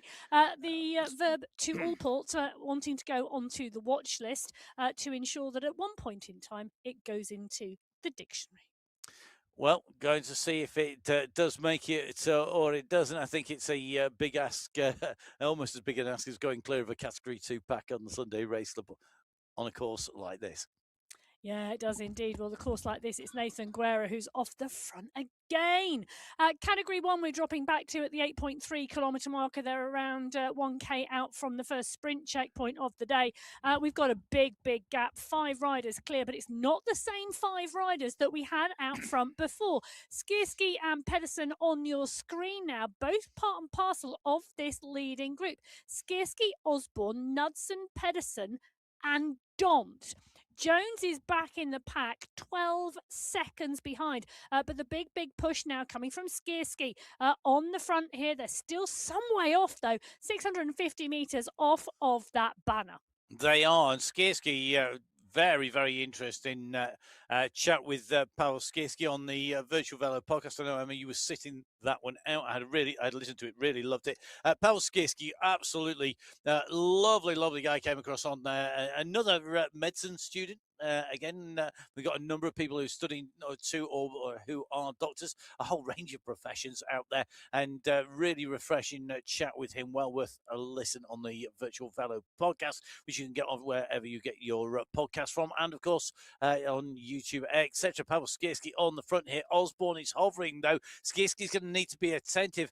I think Osborne is probably looking for the overall here. Oh, he's gone for a kick. Well, this is interesting. Osborne wants the checkpoint prize. He's going to take it. He went through just ahead of Skierski there, but the pressure these two have put on has distanced Knudsen, Pedersen, as well as Don. He's back in the bunch, surrounded by Vajacin, Confession, along with Van. I tell you something. Come on, says Osborne. Come on, Skierski, let's go, you and me, lad. Well, Osborne leads them through at the Abu Dhabi sprint checkpoint in Category 1. Nikolai Damsgaard in Category 2. Patrick Karlstrom led through them in Category 3. Marius Fosside, no surprises there, led through Category 4. Marius, yeah, Joel Warren led through Category 5. And Xavier Maillard led through Category 6. So all of those riders taking the checkpoint prizes that are available, each category with checkpoint prizes available, as we start to see Knudsen and Pedersen just closing in on the wheel of Osborne. I think for Osborne, he has the advantage here because, of course, Knudsen is a teammate here. So this is, for him, a really good move, letting Knudsen come back on board. Skierski, Osborne, Pedersen and Knudsen, the 4 riders clear at the moment. That gap, well, it really has opened up. Is it going to be enough? We'll have to wait and see. But Category 1 throwing caution to the wind at the front and opening up the gap. They are the last riders who are left the start pen. The first riders to leave the start pen were Category 6, and it's your Category 6 racers in the purple who are on your screens going underneath that MyWhoosh Merry Christmas banner there. MyWhoosh, of course, celebrating all sorts of festivals across the year. It's been great. The development team doing a fantastic job. If you think back, if we talk about a year in review, I mean, the difference is the improvements that we see. We see it snowball all the way up and through MyWhoosh all the time, all year long. Constant improvements and changes on the way through. Really different. And whilst it might not make the show at the end of year review, I'm going to put it out there now. Brilliant to see the changes. Absolutely loving it. Oh, it's been absolutely superb, and it really is going to be fabulous to see what 2026 brings as well. Well, on the right-hand side of your screen, it's the Category 6 leading group. What a group it is at the 32.3 kilometre marker. 2 more sprints to go. They're on the sort of the final third, or coming into the final third, just through the lumps and bumps before the flatter runs towards the finish. The Category 5 pack, you can see they're in the aquarium at the moment at the 27.2 kilometre marker. And just coming up onto the climb, Laszlo is the rider with Huth, who are on the front of that pack. But again, a big pack. And Tavi Matilla is there, Christian Braun is there, Matt Smithson is right towards the 4 of the pack in Category 5. Category 6, they're wide across the road at the moment. And another one of those short, sharp hills approaching. There certainly is, and those hills with that headwind, a really hard combination for the riders as Category 5 take the left-hand turn, and that means that they're now going to come out and they're going to go on to the ascent. They're going to start to make their way back up the climb very shortly as we dive in to the pain case of Marcin Wozniak, Kanken, Giselle, Betty, Wanquist, and of course, the man who's a legend in his own lifetime. It is Rick Van Erck, who's there and resplendent in the orange jersey there, which does remind me that Rabobank have taken sponsorship of the Cyclocross World Championships this year. So good to see Rabobank coming back into the. He's looking for the Rabobank. Yeah, it's a very Netherlands jersey that I have to say. I think he's looking to see it. There is the logo on there. Really looking forward to that. So I'm going to be heading to the Netherlands, to Oost, should I say, to get it in the correct pronunciation. Rick, are you going to the Cyclocross World Champs? Come and say hello, because we will both be there. Are you going? I am. Are you? I am. My son and I are going as a mother and son break. You're going to have some spectating cyclocross doing? Yeah, I'm going to do the MyWhoosh Sunday Race Club as well, don't worry. Well, yeah, I was going to say, someone's going to put words to the action. But I am going to go to the World Championships and have a few days watching some cycling with my, I was going to say with my lad, but he's not really a lad anymore. He's 24. Yes, that doesn't really count anymore. So don't forget, you can catch up with what we're up to on Instagram. That's at biking_Emma for Emma and at Matt Fix the Pain for myself. Don't forget to jump on board. You do need to go through a few hoops. Badger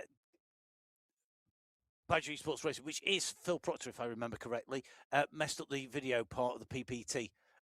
Needs to try again.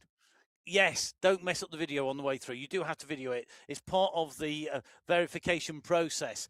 Is videoing yourself as you're doing the Power Passport and doing some bits and pieces on there. So yeah. Height, weight. Yes, it's quite important to make sure that there's fair racing. It's done across everything. The requirements are there for everybody to read. There's no secret squirrel. There's no cabal of secrecy about what you need to do. It's published up front. Do make sure you jump on board, have a read, see what you need to do. We'd love to see you racing. It's really easy to jump on board and race with nothing if you just want to jump on board one of the regular races that go on. But of course, if it's something that's that little step up, then it might be that you've got to have your heart rate monitor and all that. Of course, as you go through right the way up to Sunday Race Club, where everybody is verified, it's a bit more of an extensive procedure that Jan Jasbeck has been through, and good to see him out of the saddle once again here on the screens. Always looks focused. Yes, he's in a race. He's right on the front of the race. Focus is a good thing. And focused enough to give us a wave.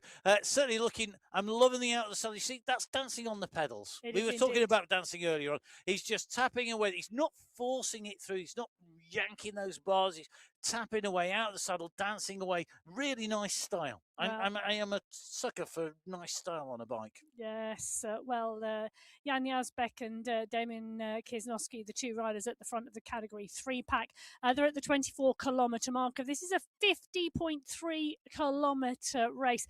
So they are indeed nearly halfway. In the Category 2 race, there's been a bit of a shift. We've seen a lot of attacking in Category 2 right from the gun when Nathan Guerra and Phil Graves went off of the front of the pack. This time round at the 18.2-kilometre marker, it's Arnie Jacobs who's gone off the front of the pack. And boy, is he pushing. He's got an 18-second gap.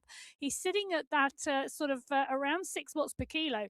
The pack behind are not moving that fast at all in terms of the power that's going down. And Jacobs, well, he is around 250 metres up the road. Yeah, good move by Arnie Jacobs. Jacobs, who is a regular performer, quite shocked that he has not taken a win yet on the MyWhoosh Sunday Race Club. Because if you said to me, what's Jacobs done? I'd say, he's regularly in the top 10, no problems at all. But coming up for this is his 79th participation, not had a win yet. So really surprised by that, but he's a regular aggressor, and I'll tell you something, he is improving week on week as well, and we see him instigating the racing. So whilst maybe not taking away those very top positions, getting great racing on the Sunday Race Club, which is really important as well. Yeah, he is indeed. And It's an interesting move, this, because the next sprint checkpoint is coming up at some point soon. The next point that is coming up, however, in around 500 metres, is the top of the climb. And when you get that climb checkpoint, if you can take the climb checkpoint, Ka-ching! you take Job done. You take away the prize not only for the checkpoint but also as the mountains winner, the climbs competition winner. In this case, the king of the mountains, as the riders go up and through. So let's see who's going to take that. Will it be Arnie Jacobs? He's certainly got the cap. He should be able to do this relatively straightforward. I'm not going to say the word easy, because anywhere on the race, there's nowhere in the race, in a Category 2 race, that is easy. No, there isn't.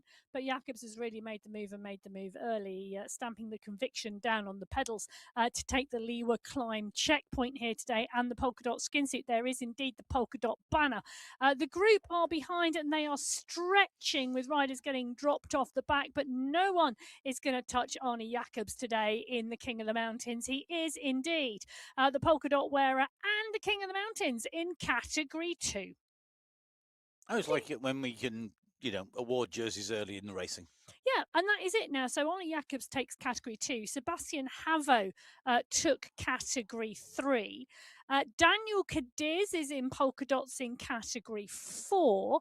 In Category 5, the rider in polka dots, that's what the word I'm looking for, is, she said, I'm just doing a very quick scroll to actually get there, is Chauvin. So Primislaw Chauvin is the rider in Category 5. And in Category 6, the rider in polka dots, when we go back in next time, Finlay Reddington. Well done, Finlay. One of our regulars, Tatu Koistonen, on our screens. One of the Ride Club Finland riders. You can see it proudly emblazoned on the jersey there, just by the collar. And Tatu, another of our regular riders on the Sunday Race Club, out of the saddle here, racing in Category 2. And good to see in action already, very much to the fore here on this climb. Yeah, and I think for me, Tatu Koistonen is one of the riders in Category 2 who really... the phrase I'm looking for, I think, is that he gets his timing right at the end of a race. Whenever there's a sprint coming in, Koistonen, you can guarantee, will be there or thereabouts and getting his timing right. He's pushing on at the moment on this Category 2 race because, well, they're up over the top of the climb. He's a rider who's got a podium in more than 10% of his races that he's raced. He's got 8 wins, a second place, 2 third places in 94 participations. Top 5s, he's got 9 of those as well, in addition to the third, second, and first places. So, that's 20-25%.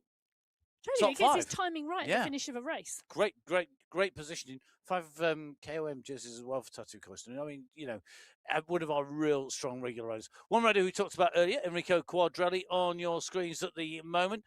Just at the fore of this pack, but he's definitely got his work cut out, I think, if he wants to break clear. It's a big group here, Emma.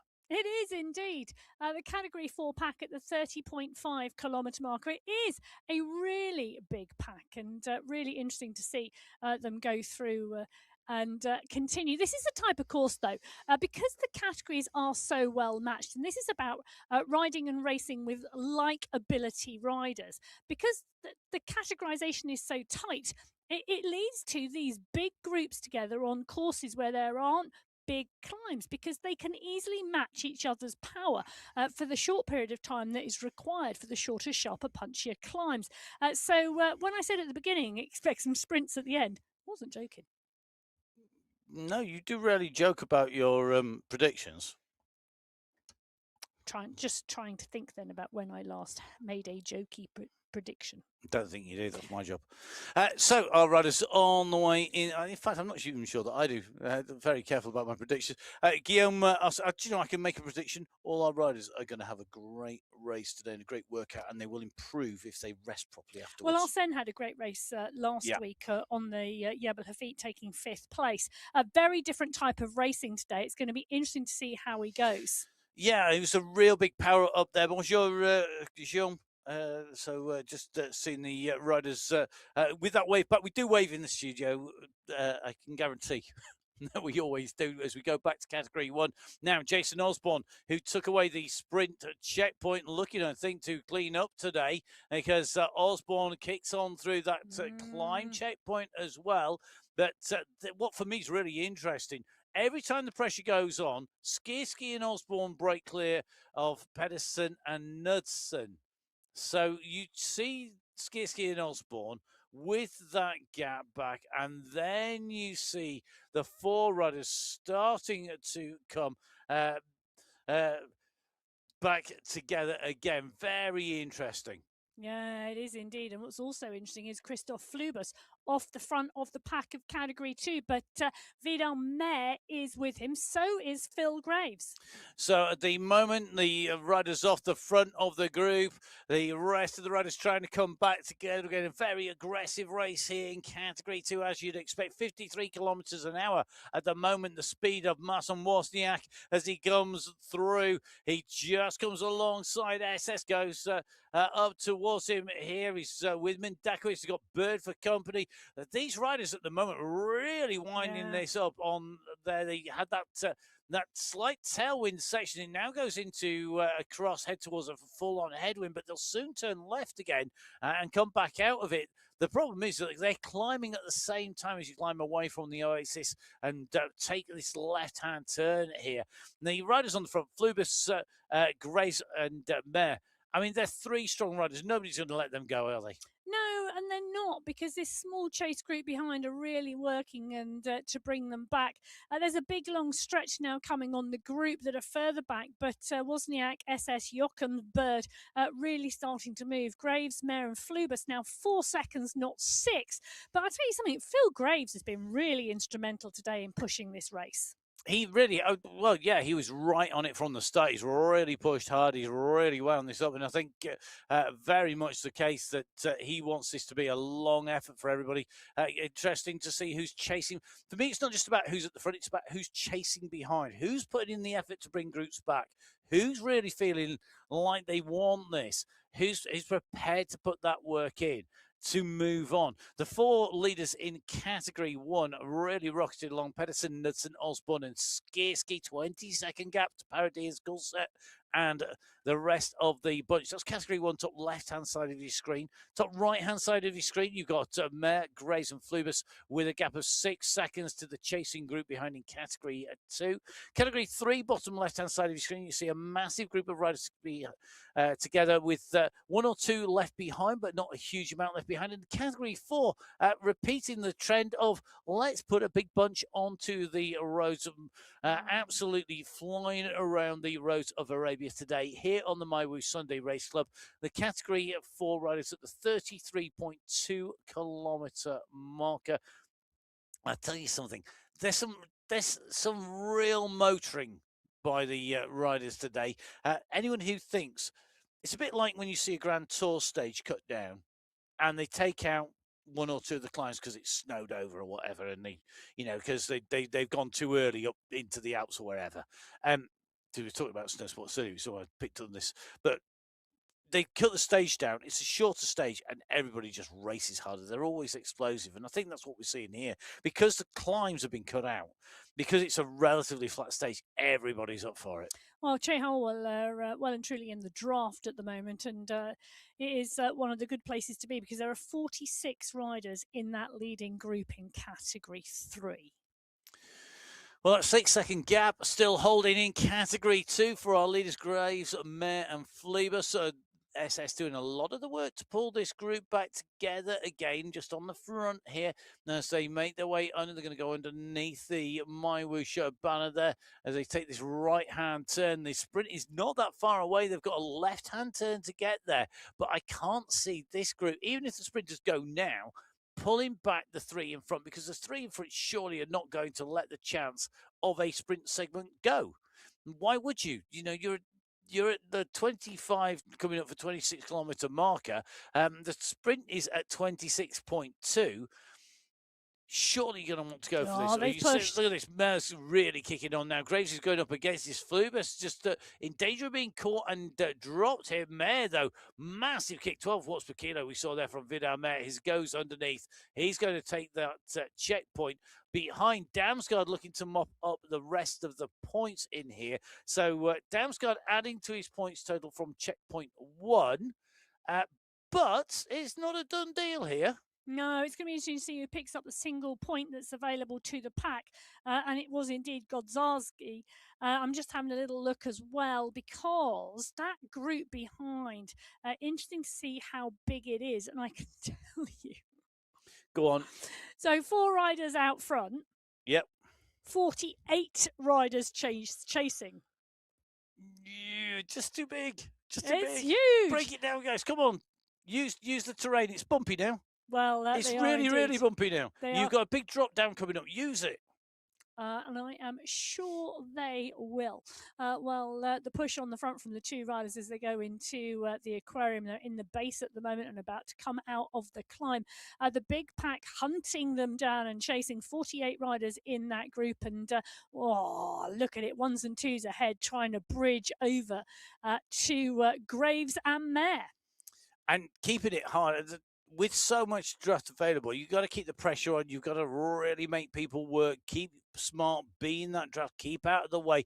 Todd Alan Young bound to be doing that. We know he's a smart rider. Out of the saddle here on this kicker at 3.5% gradient. It eases off as they go on to this plateau. It'll drop again, and they need to make sure that they've got this position. You can see the acceleration on the front really doing damage, and because it's now a block, Howard, it should compress this group back together again, so long as these riders use their strength wisely here.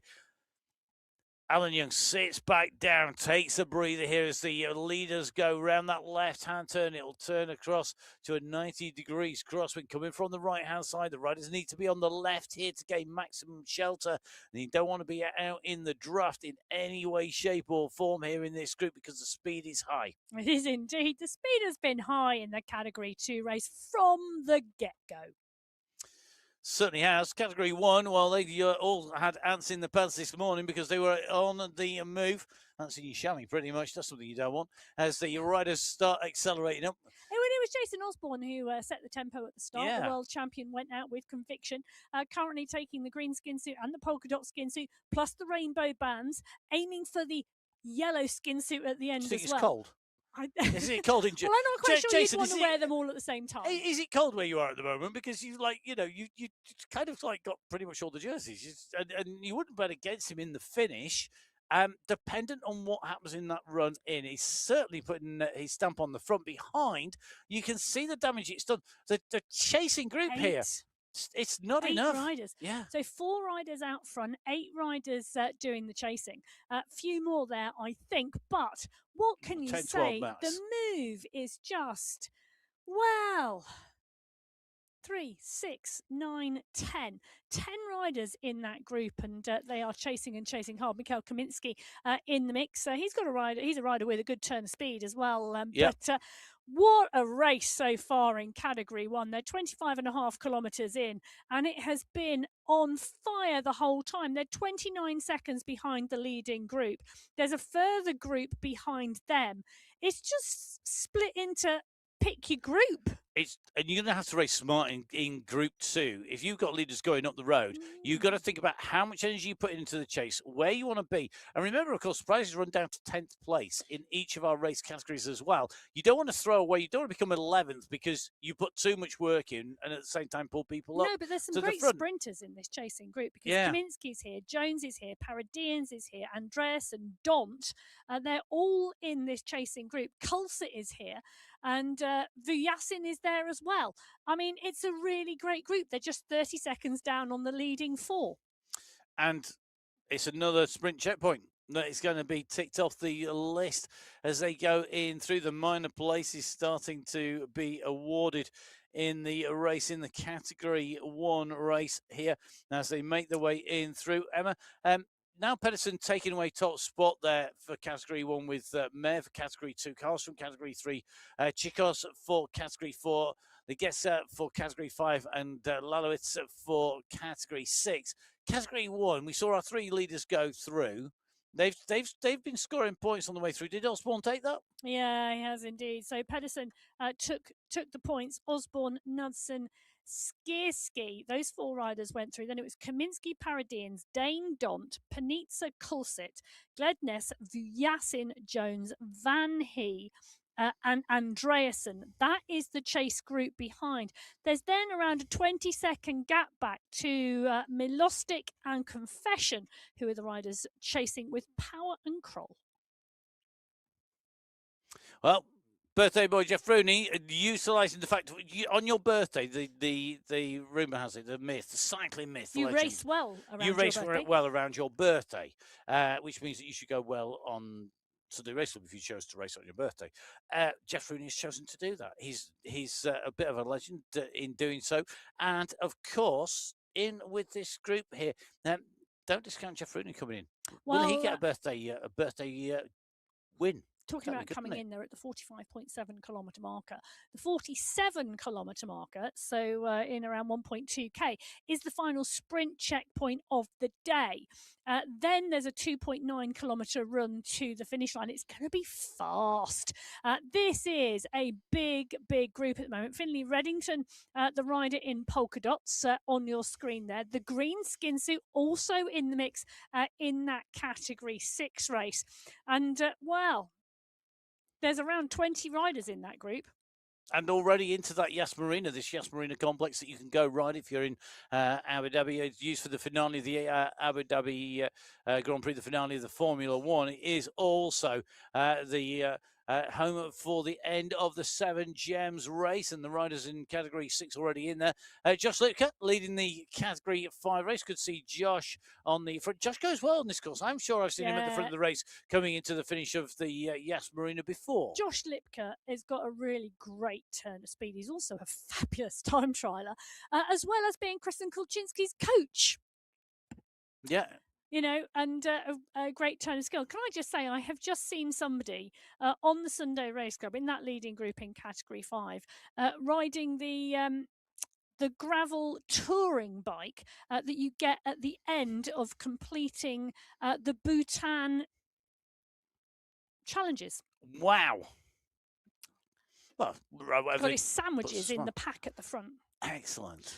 Well, unleashing the sprint at the moment on the right-hand side of your screen, it's the category 6 race, and the yellow skin suit, in trouble at the moment.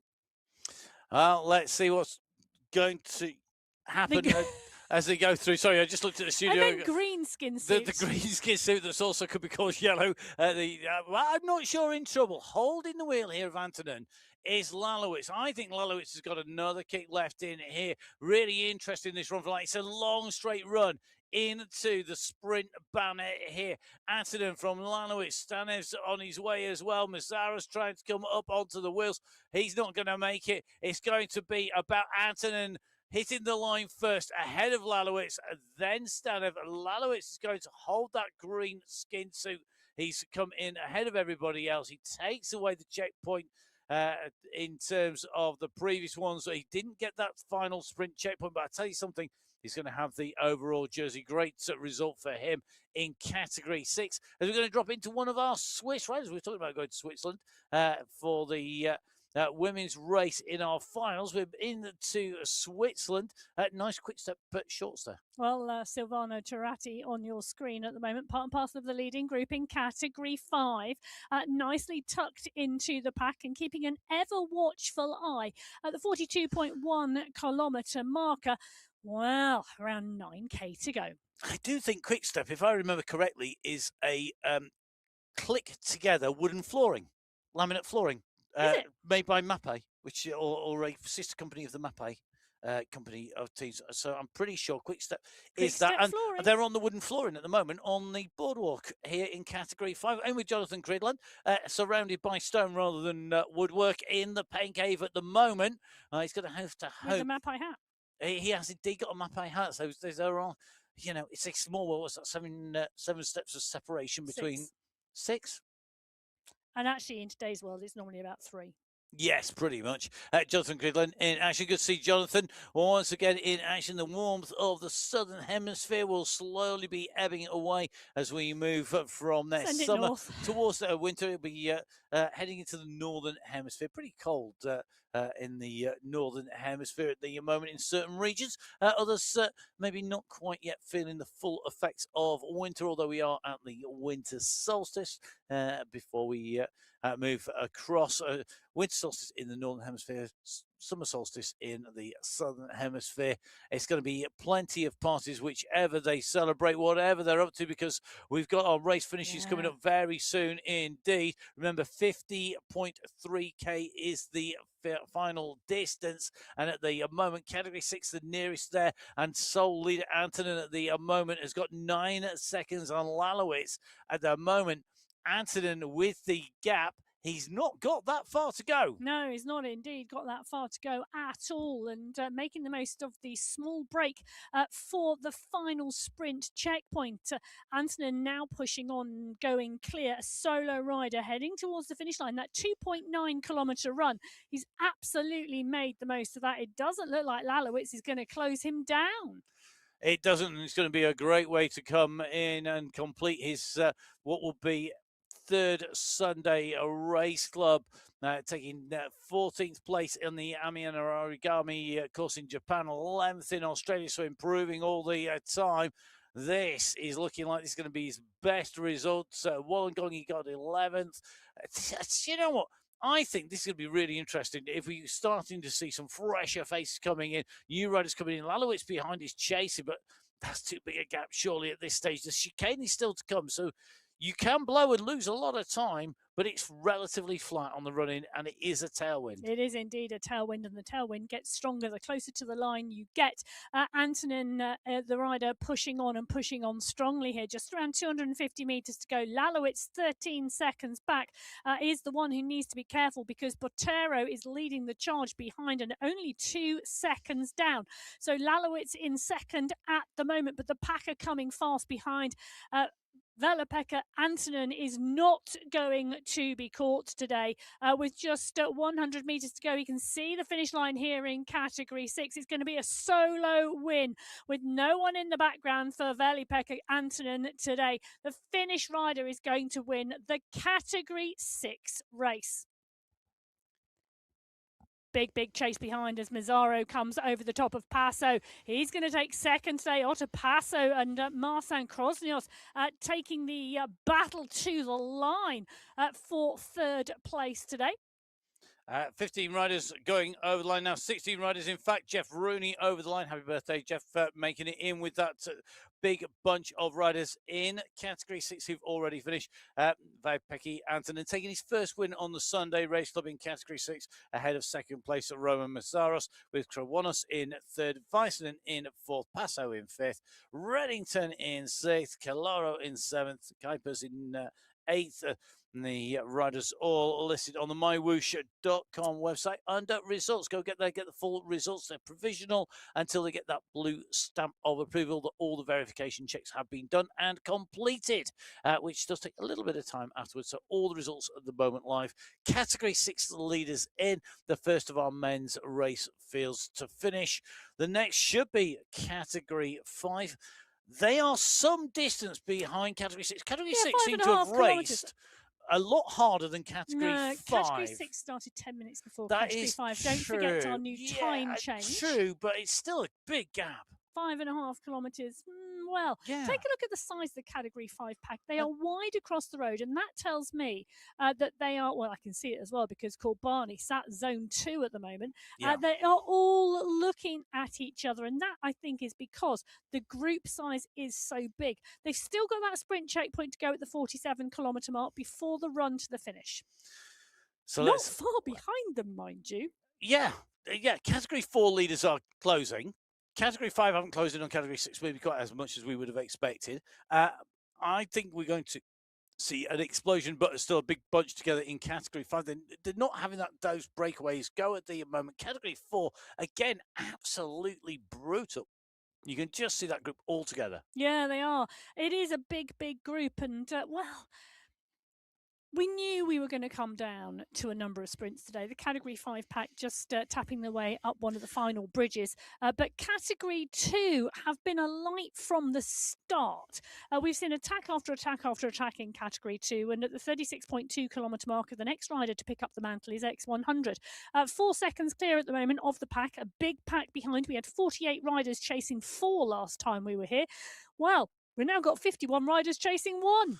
And you just think it's just do what you can when you can on the front of the group. But just this was a day that I think those aggressive riders who like a really, really hard race, where the terrain has got big enough climbs to split the groups early, riders like Mr. X100 really were up against it. When you've got such a big pack and such relatively little height gain. A quick reminder, 351 meters across the entirety of the race route, 100 or so meters, per third of the race route. It's nothing. It's so slight, and it doesn't give the opportunity, I think, for those riders who need it absolutely to be on the limit to be there. Now, Phil Gray's on the move again, just kicking off the front of the bunch. He knows Mr. X100 is up in front. May well be that he wants to just stretch his legs out here and look to break away. He doesn't want to leave it to a run into that sprint. So the most experienced rider on MyWhoosh at the moment, chasing Mr. X100, who is leading at the moment, looking to get that gap down and maybe try and put a bit of a breakaway in. He's done this on the way into one of the sharp ramps that will lead us onto the elevated roadways. And the checkpoint. Because that's why Damsgaard is fighting so hard behind, because he doesn't want to miss out on points. He's currently in that green skin suit and he wants to hold it. You can see them coming up with the Grand Mosque in the background behind the banner, the green banner, the sprint banner here, this run for the line. The banner at 38.0 meters, 38.0 kilometers even on the way through. It's just about 100 meters to go at the moment. Gomber at the moment just ahead of Damsgaard. Damsgaard starts to push his way through, though. Damsgaard in the green skin suit is going to maximize his points on sprint 3 of 4. Still got that last sprint just before the finish, and there is that question, particularly for Nikolai Damsgaard, how hard does he sprint on that last sprint when he knows that the finish is coming in 2.9k? Well, there's a question for you. The other question is, I was going to say, are that small group off the front, going to go off the front and stay off the front? But no, they've sat up. Well, no sitting up for Category 5. They're into the Yas Marina circuit at the moment in Abu Dhabi, and as they go in towards the sprint checkpoint, you can see that Canabona at the moment leading from Ligier. The riders go steaming through there. Massive kick from Warren, but it was a little late there, I think, for that sprint as they go in through over the sprint checkpoint. Canabona indeed taking number 1 spot there from Ligier. Then Theme of ahead of Skorsky, and then I think for Gala and Svot. So some real big kickers right up in the mix here as we see a little bit of a push here. Scaron on the way. It is indeed, and Scaron on the way and continuing to push and continuing to drive, because it's 2.9k to the finish line. Just having a bit of a giggle because that gravel bike still in the mix, and for those of you who are wondering, no, the bikes don't really make any difference at all, because otherwise you wouldn't be racing a gravel bike with all the accoutrements attached. Well, off the front, Tuomi is in the mix. The rider in the polka dot skin suit is also doing the chasing. Arthur called Barney now coming to the fore as well. It's in front of the Category 5 race, and they are heading towards the finish line. Not that far behind, just over 1 kilometre. The Category 4 race on the right-hand side of your screen is winding up for that sprint checkpoint. Such goals at the moment leading out the sprint for the line. It's a big bunch of riders queued up behind him. You can see they're all waiting for the moment to launch. Home at the moment kicking down hard, but there's still plenty left for Chicos, who goes up to 8 watts per kilo. He's winding this up, but Banshee's coming hard. Peter Bansh goes up on the left-hand side here of Chicos. He's tied it to perfection. Peter Bansh is going to take that final sprint checkpoint. The question will be for me now, how hard has he got? Has he got anything left for the finale? I mean, they run into the finish. It's too far to break away. And it's not far enough to get a full recovery. Real balancing act for the riders. Yeah, it is indeed. Well, the Category 5 riders are going to see that finish first. The Category 4 riders are not going to be that long after. Alex Belakov's at the front of the Category 5 pack as they come back, a concertina together and go wide across the road. The group just watching each other as they slow it down. And I've seen Joel Warren in the mix. He's a rider who's going to want to get the timing of his sprint correct. Across in the Category 4 race on the right-hand side of your screen, Rui Fiera goes at 7 watts per kilo, being chased by Samela and Home. Home very quickly up to speed after having put in a kick for that sprint. Re-kicking again, re-engaging the afterburners to make sure he's on the wheels. Mohamed Mukhtari, though, comes to the fore on this little bit of a rise here, using that to his advantage as they come into the race circuit here in Yas Marina, making their way through the checkpoints and going in towards our finish. The Category 5 race, though, they're getting closer and closer to that 50.3k finish line. Yes, 850 metres to go, and you can see one of the riders absolutely dialing it on the front, Arthur Corbani, on your screen at the moment, along with Skoron, Cridland, Cadabona and Svart. They're all lining up for the finish, and it is, well, Simon Stark off the front at the moment, pushing on here. Smithson is there, Womack is here. They're all in the mix. Tuomi, Theme are all lining up behind Arthur Corboni. You can see him on your screen at the moment. The head is down, the power is going down. He's pushing at 9.2 watts per kilo. Dad is videoing him alongside no. The power's down and the move is coming. Corboni, Cridland. Cridland comes up and over the top. Another discount, Jonathan Cridland. He's in the middle of your screen at the moment, and he's always one to launch a fast sprint. Joachim Skretting is coming as well. Skretting is absolutely motoring. They're 300 metres out. Alex Arseno, Jonathan Cridland, Joachim Skretting. Skretting is there and as well at the moment. Cridland, Skretting, Reinheimer now coming. So is Josh Lipka. Christoph Lasno is coming as well, but it's going to be, wow, Joachim Skretting, I think, who's going to take that today in Category 5.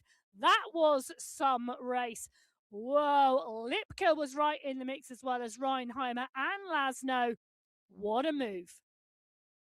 Well, what a race finish that we've seen there. Don't forget all of the race results available to you on the MyWhoosh.com website. We're going to see who can take away the honours, who can get their team in Category 4, fast approaching the finish. Now I'm going to flip straight in with them at the moment.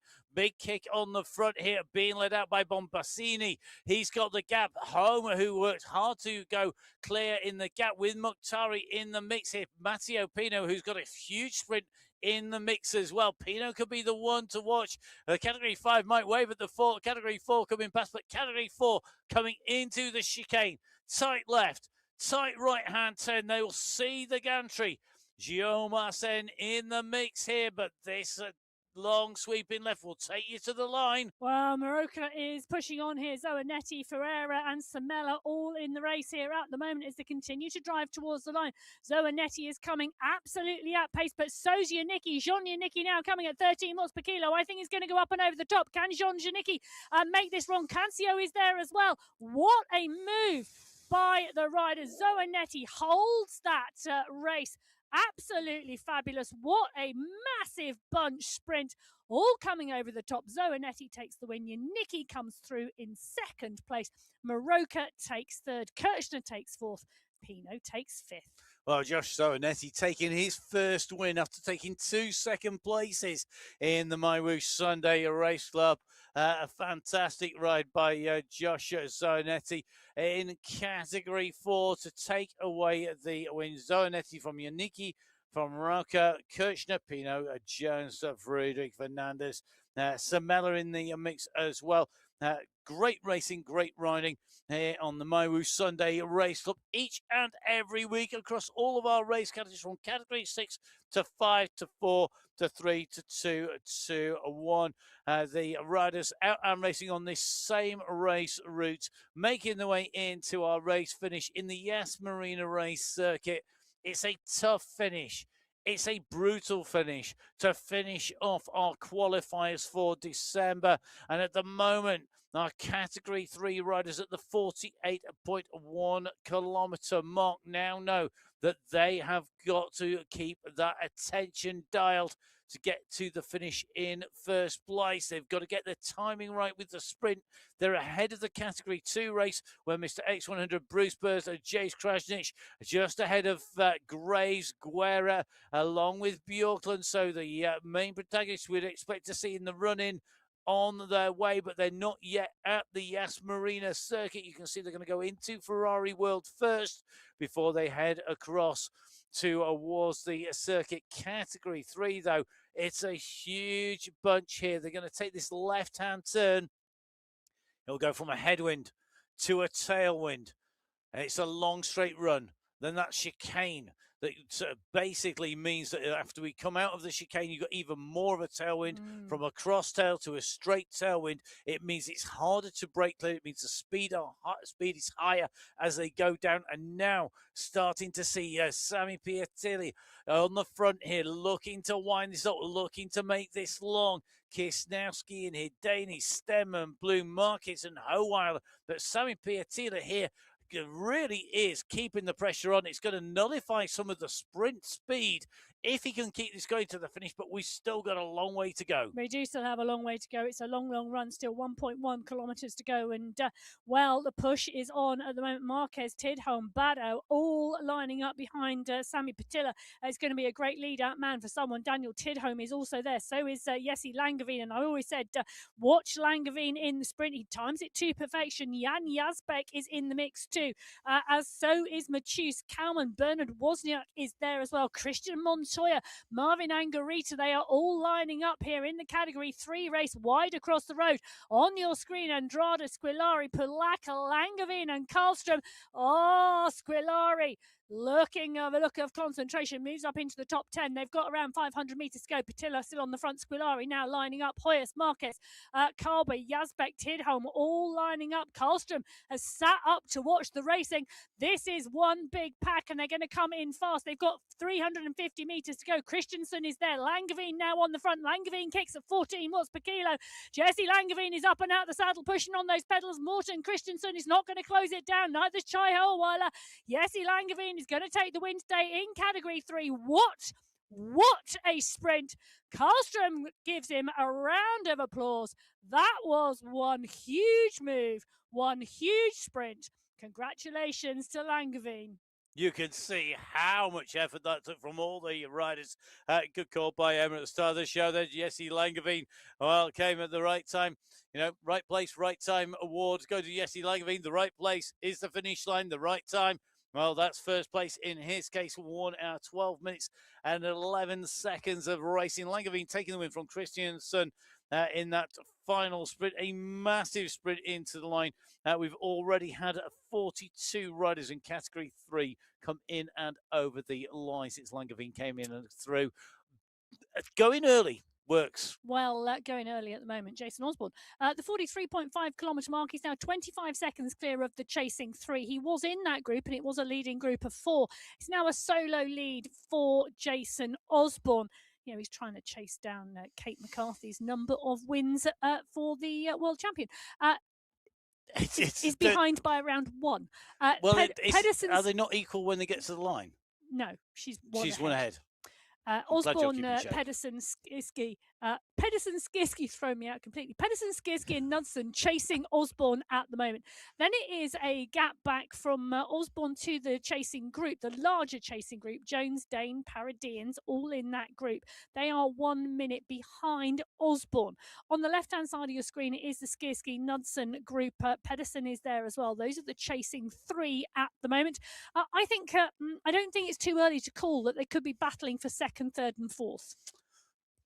No, it's just the distance. I mean, we've still got 6K left. It could all change. Aliens could come down and abduct Jason Osborne between here and the finish. But short of that, I think. Well, you never know. Stranger things have happened. Well, and we've got to remember, you can still have a mechanical, you can still have an issue with the bike, you can stop the handlebar, you could have the gears fail, you could have, you might not charge the batteries. But we've got to remember, Category 1 should have all this dialed. They are the top of the tree doing this professionally. They need to know that their bike is set up correctly and they've got everything dialed, that everything that's charged should be charged, and that they're all ready to go. Stuart Miller, Well, Stuart Miller, I think, has done his recon here. He's going early for the run for the sprint here. Because remember, the sprint line is at 47.4 kilometers. You take this right-hand turn, and then it's a long run down. But the bunch is behind by 5 seconds, and that is tenuous. That lead, if he can get halfway down, which he's doing, I think he could make this. He's going to take the checkpoint. Miller, 8 watts per kilo here. Checkpoint's going to go to Miller. He's going to take away the prize for the sprint checkpoint, the last sprint point, the Yes Marina Circuit sprint checkpoint. He sits up. Job done. Mission accomplished. Damsgaard goes for the best of the rest. Second place, but it's going to be a win in the overall for Damsgaard. Betty at the moment, I think, is focused on the overall. Basically, anybody who didn't sprint for that is going to be in with a chance of the overall. As Shuren, I think, has just launched a move down the road here. So Shuren, I think, has just put a kick in to go after Miller. He has, because Shuren went over the top, 8 watts per kilo. Big kick by Shuren, and now you're seeing a response as they come over the and through. Bruceberg going at 7.5 watts per kilo. He doesn't want to let that gap go. Looks like 11 watts per kilo coming from Mr. X100. He wants to get back on the wheels. Maciej Mendakowicz is now taking a look at this. He's looking at whether he can get himself into position. Can he get himself into the right place at the right time? Has he got that timing? Yes, he got it to perfection. At the moment, though, this rides the last real chance to put some real sting into the legs of the sprinters and maybe nullify some of that sprint speed. We're going to go over the top. We're going to drive on at the moment. Shuren still pushing at the front of this group, really looking to keep that gap to the rest of the riders. X100 on the charge behind Betty, knowing which wheel to follow there. Smart move by him. He's trying to keep on the wheels of Mr. X100 SS, aiding his teammate on that UAE clan team. Moving up, Alexei Kalman's hovering dangerously as well. Chigillo's there, Jacobs is there, Bjorklund is there. There's so many riders in the mix at the moment. This is going to be very, very difficult to see who is going to be in the mix. It is churning at the front. The wind effect here as we go into the headwind. The moment a rider hits the front with the headwind, they're getting pushed back.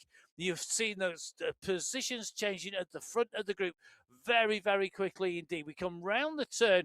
Let's see what happens on the run into the finish. Shuren at the moment with the gap, 5 seconds. It's this long straight. Krasnich now. He makes his move. He does indeed. X100, James Krasnich, Vidal Mayer, Christoph Flubers, Eike Morel, Daniel Mundell, all in the mix at the moment towards the front of the pack, and they are chasing Shuren down the road. He's 4 seconds clear at the moment. 1.3 kilometers to go. It's still a long run to the finish line. You can see the pack coming behind. X100 now at 10 watts per kilo, leading the charge as we drop in with Simmons, Van Erck, Shuren in the middle of your screen. Gombert and Wozniak. Shuren, you can see already the pain written over his face. He's continuing to push here. He wants to lead them to the line, but X100 is bringing the rest of the group, all 42 of them, back to his wheel. We're going to see a 40-up sprint, possibly, unless Mikhail Shuren can stay out front at the moment. X100 goes over the top. James Krasnich, Mendakowicz is coming, so is Morelli. Flubers is there as well. The big push is now coming from behind. Oh, look at this. Krasnich is starting to wind this up. Mendakowicz is there. The banner is around the corner. Maciej Mendakowicz takes the front, but it is going to be a big push from Godzarski as well. Krasnich, Janade, or Spina Theme. Who's going to take this? Mendakowicz is the rider driving towards the line. There's still 400 meters to go. Godzarski, Janade, Theme, Mayer, Guerra kicks at 12 watts per kilo. Vidal Mayer and Nathan Guerin are coming from the pack. They're coming fast. Alexei Kalman is coming as well. Who's going to take this? Can Mendakowicz hold on to this? Can Daniel Mundell come over the top, or Nathan Guerra? Maciej Mendakowicz is going to stay out front. Mendakowicz is going to get it, but Sancho comes over the top. I think possibly right on the moment of the line. That was so close. Oh! Mendakowicz keeps hold of that by the skin of his teeth. I tell you something, the top riders, there are 6 riders inside of a second of each other. And that run into the finish was absolute chaos.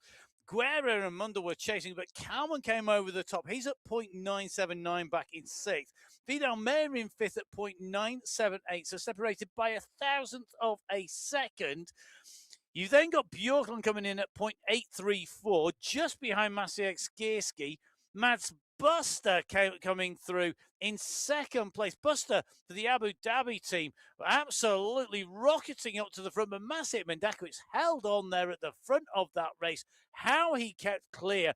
He won in the end by 0.778. That's less than a tenth of a second on the line. What a ride by Maciej Mendakowicz. Well, I said he would launch late into the race. I didn't think he would leave it that late, but his timing was superb. And with that tailwind, they just couldn't catch him. Yeah, that tailwind really changed. And you saw the churn on the front coming into the turn where Jason Osborne on the right-hand side of our screens at the moment is coming as well. He doesn't have that issue to deal with of those riders coming to the front and then getting battered back by the headwind.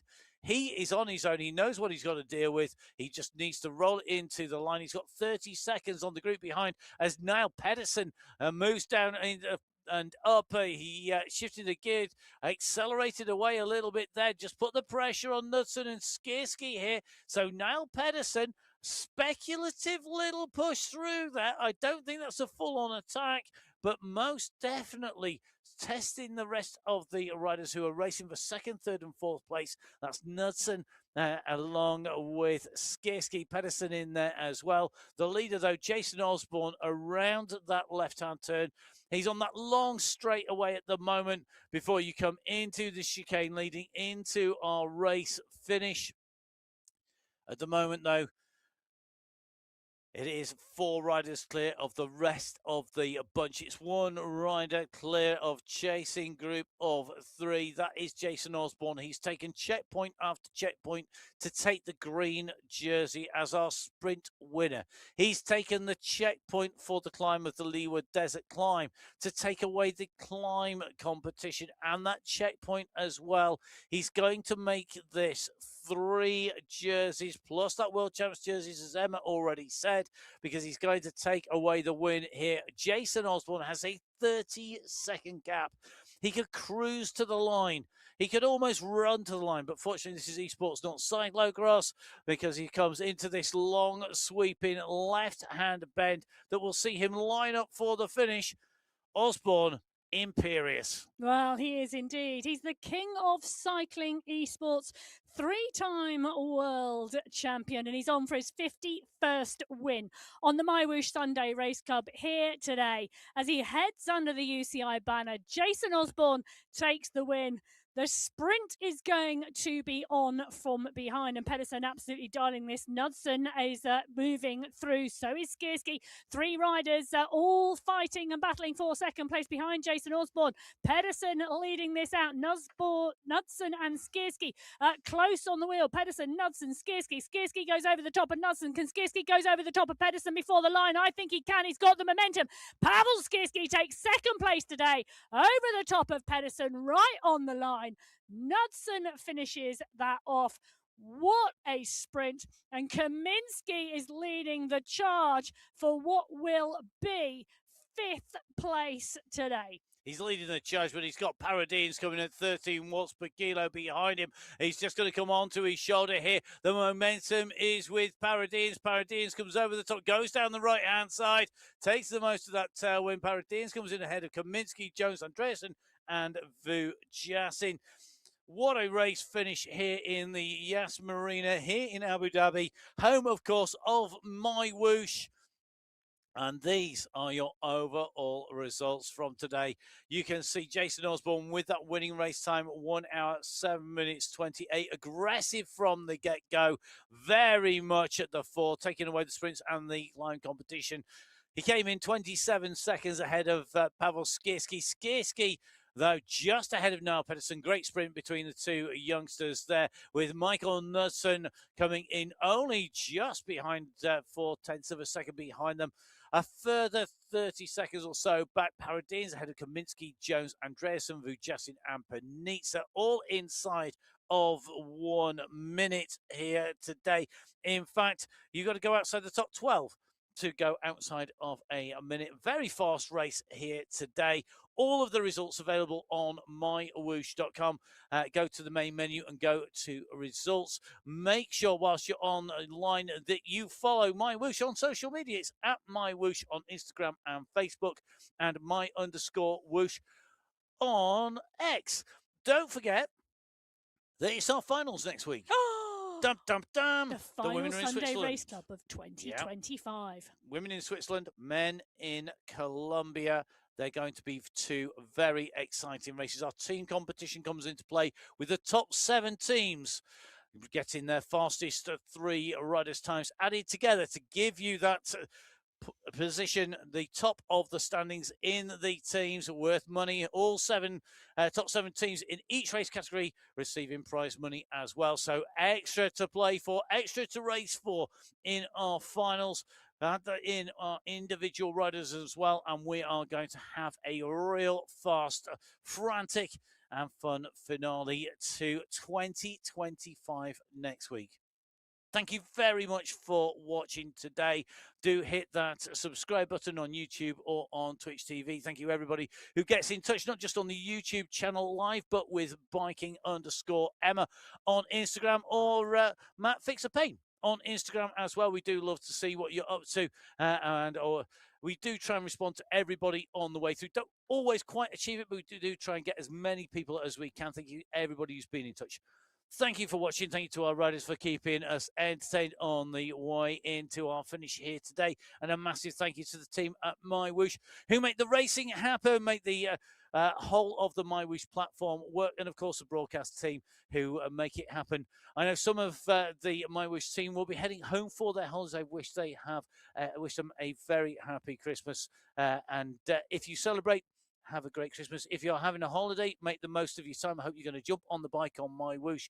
But from Emma, Martin, and myself, Matt Payne, it's time for us to grab some Christmas cake. Oh! And to be ready for next week for our finals. Until then, we'll see you soon. Goodbye.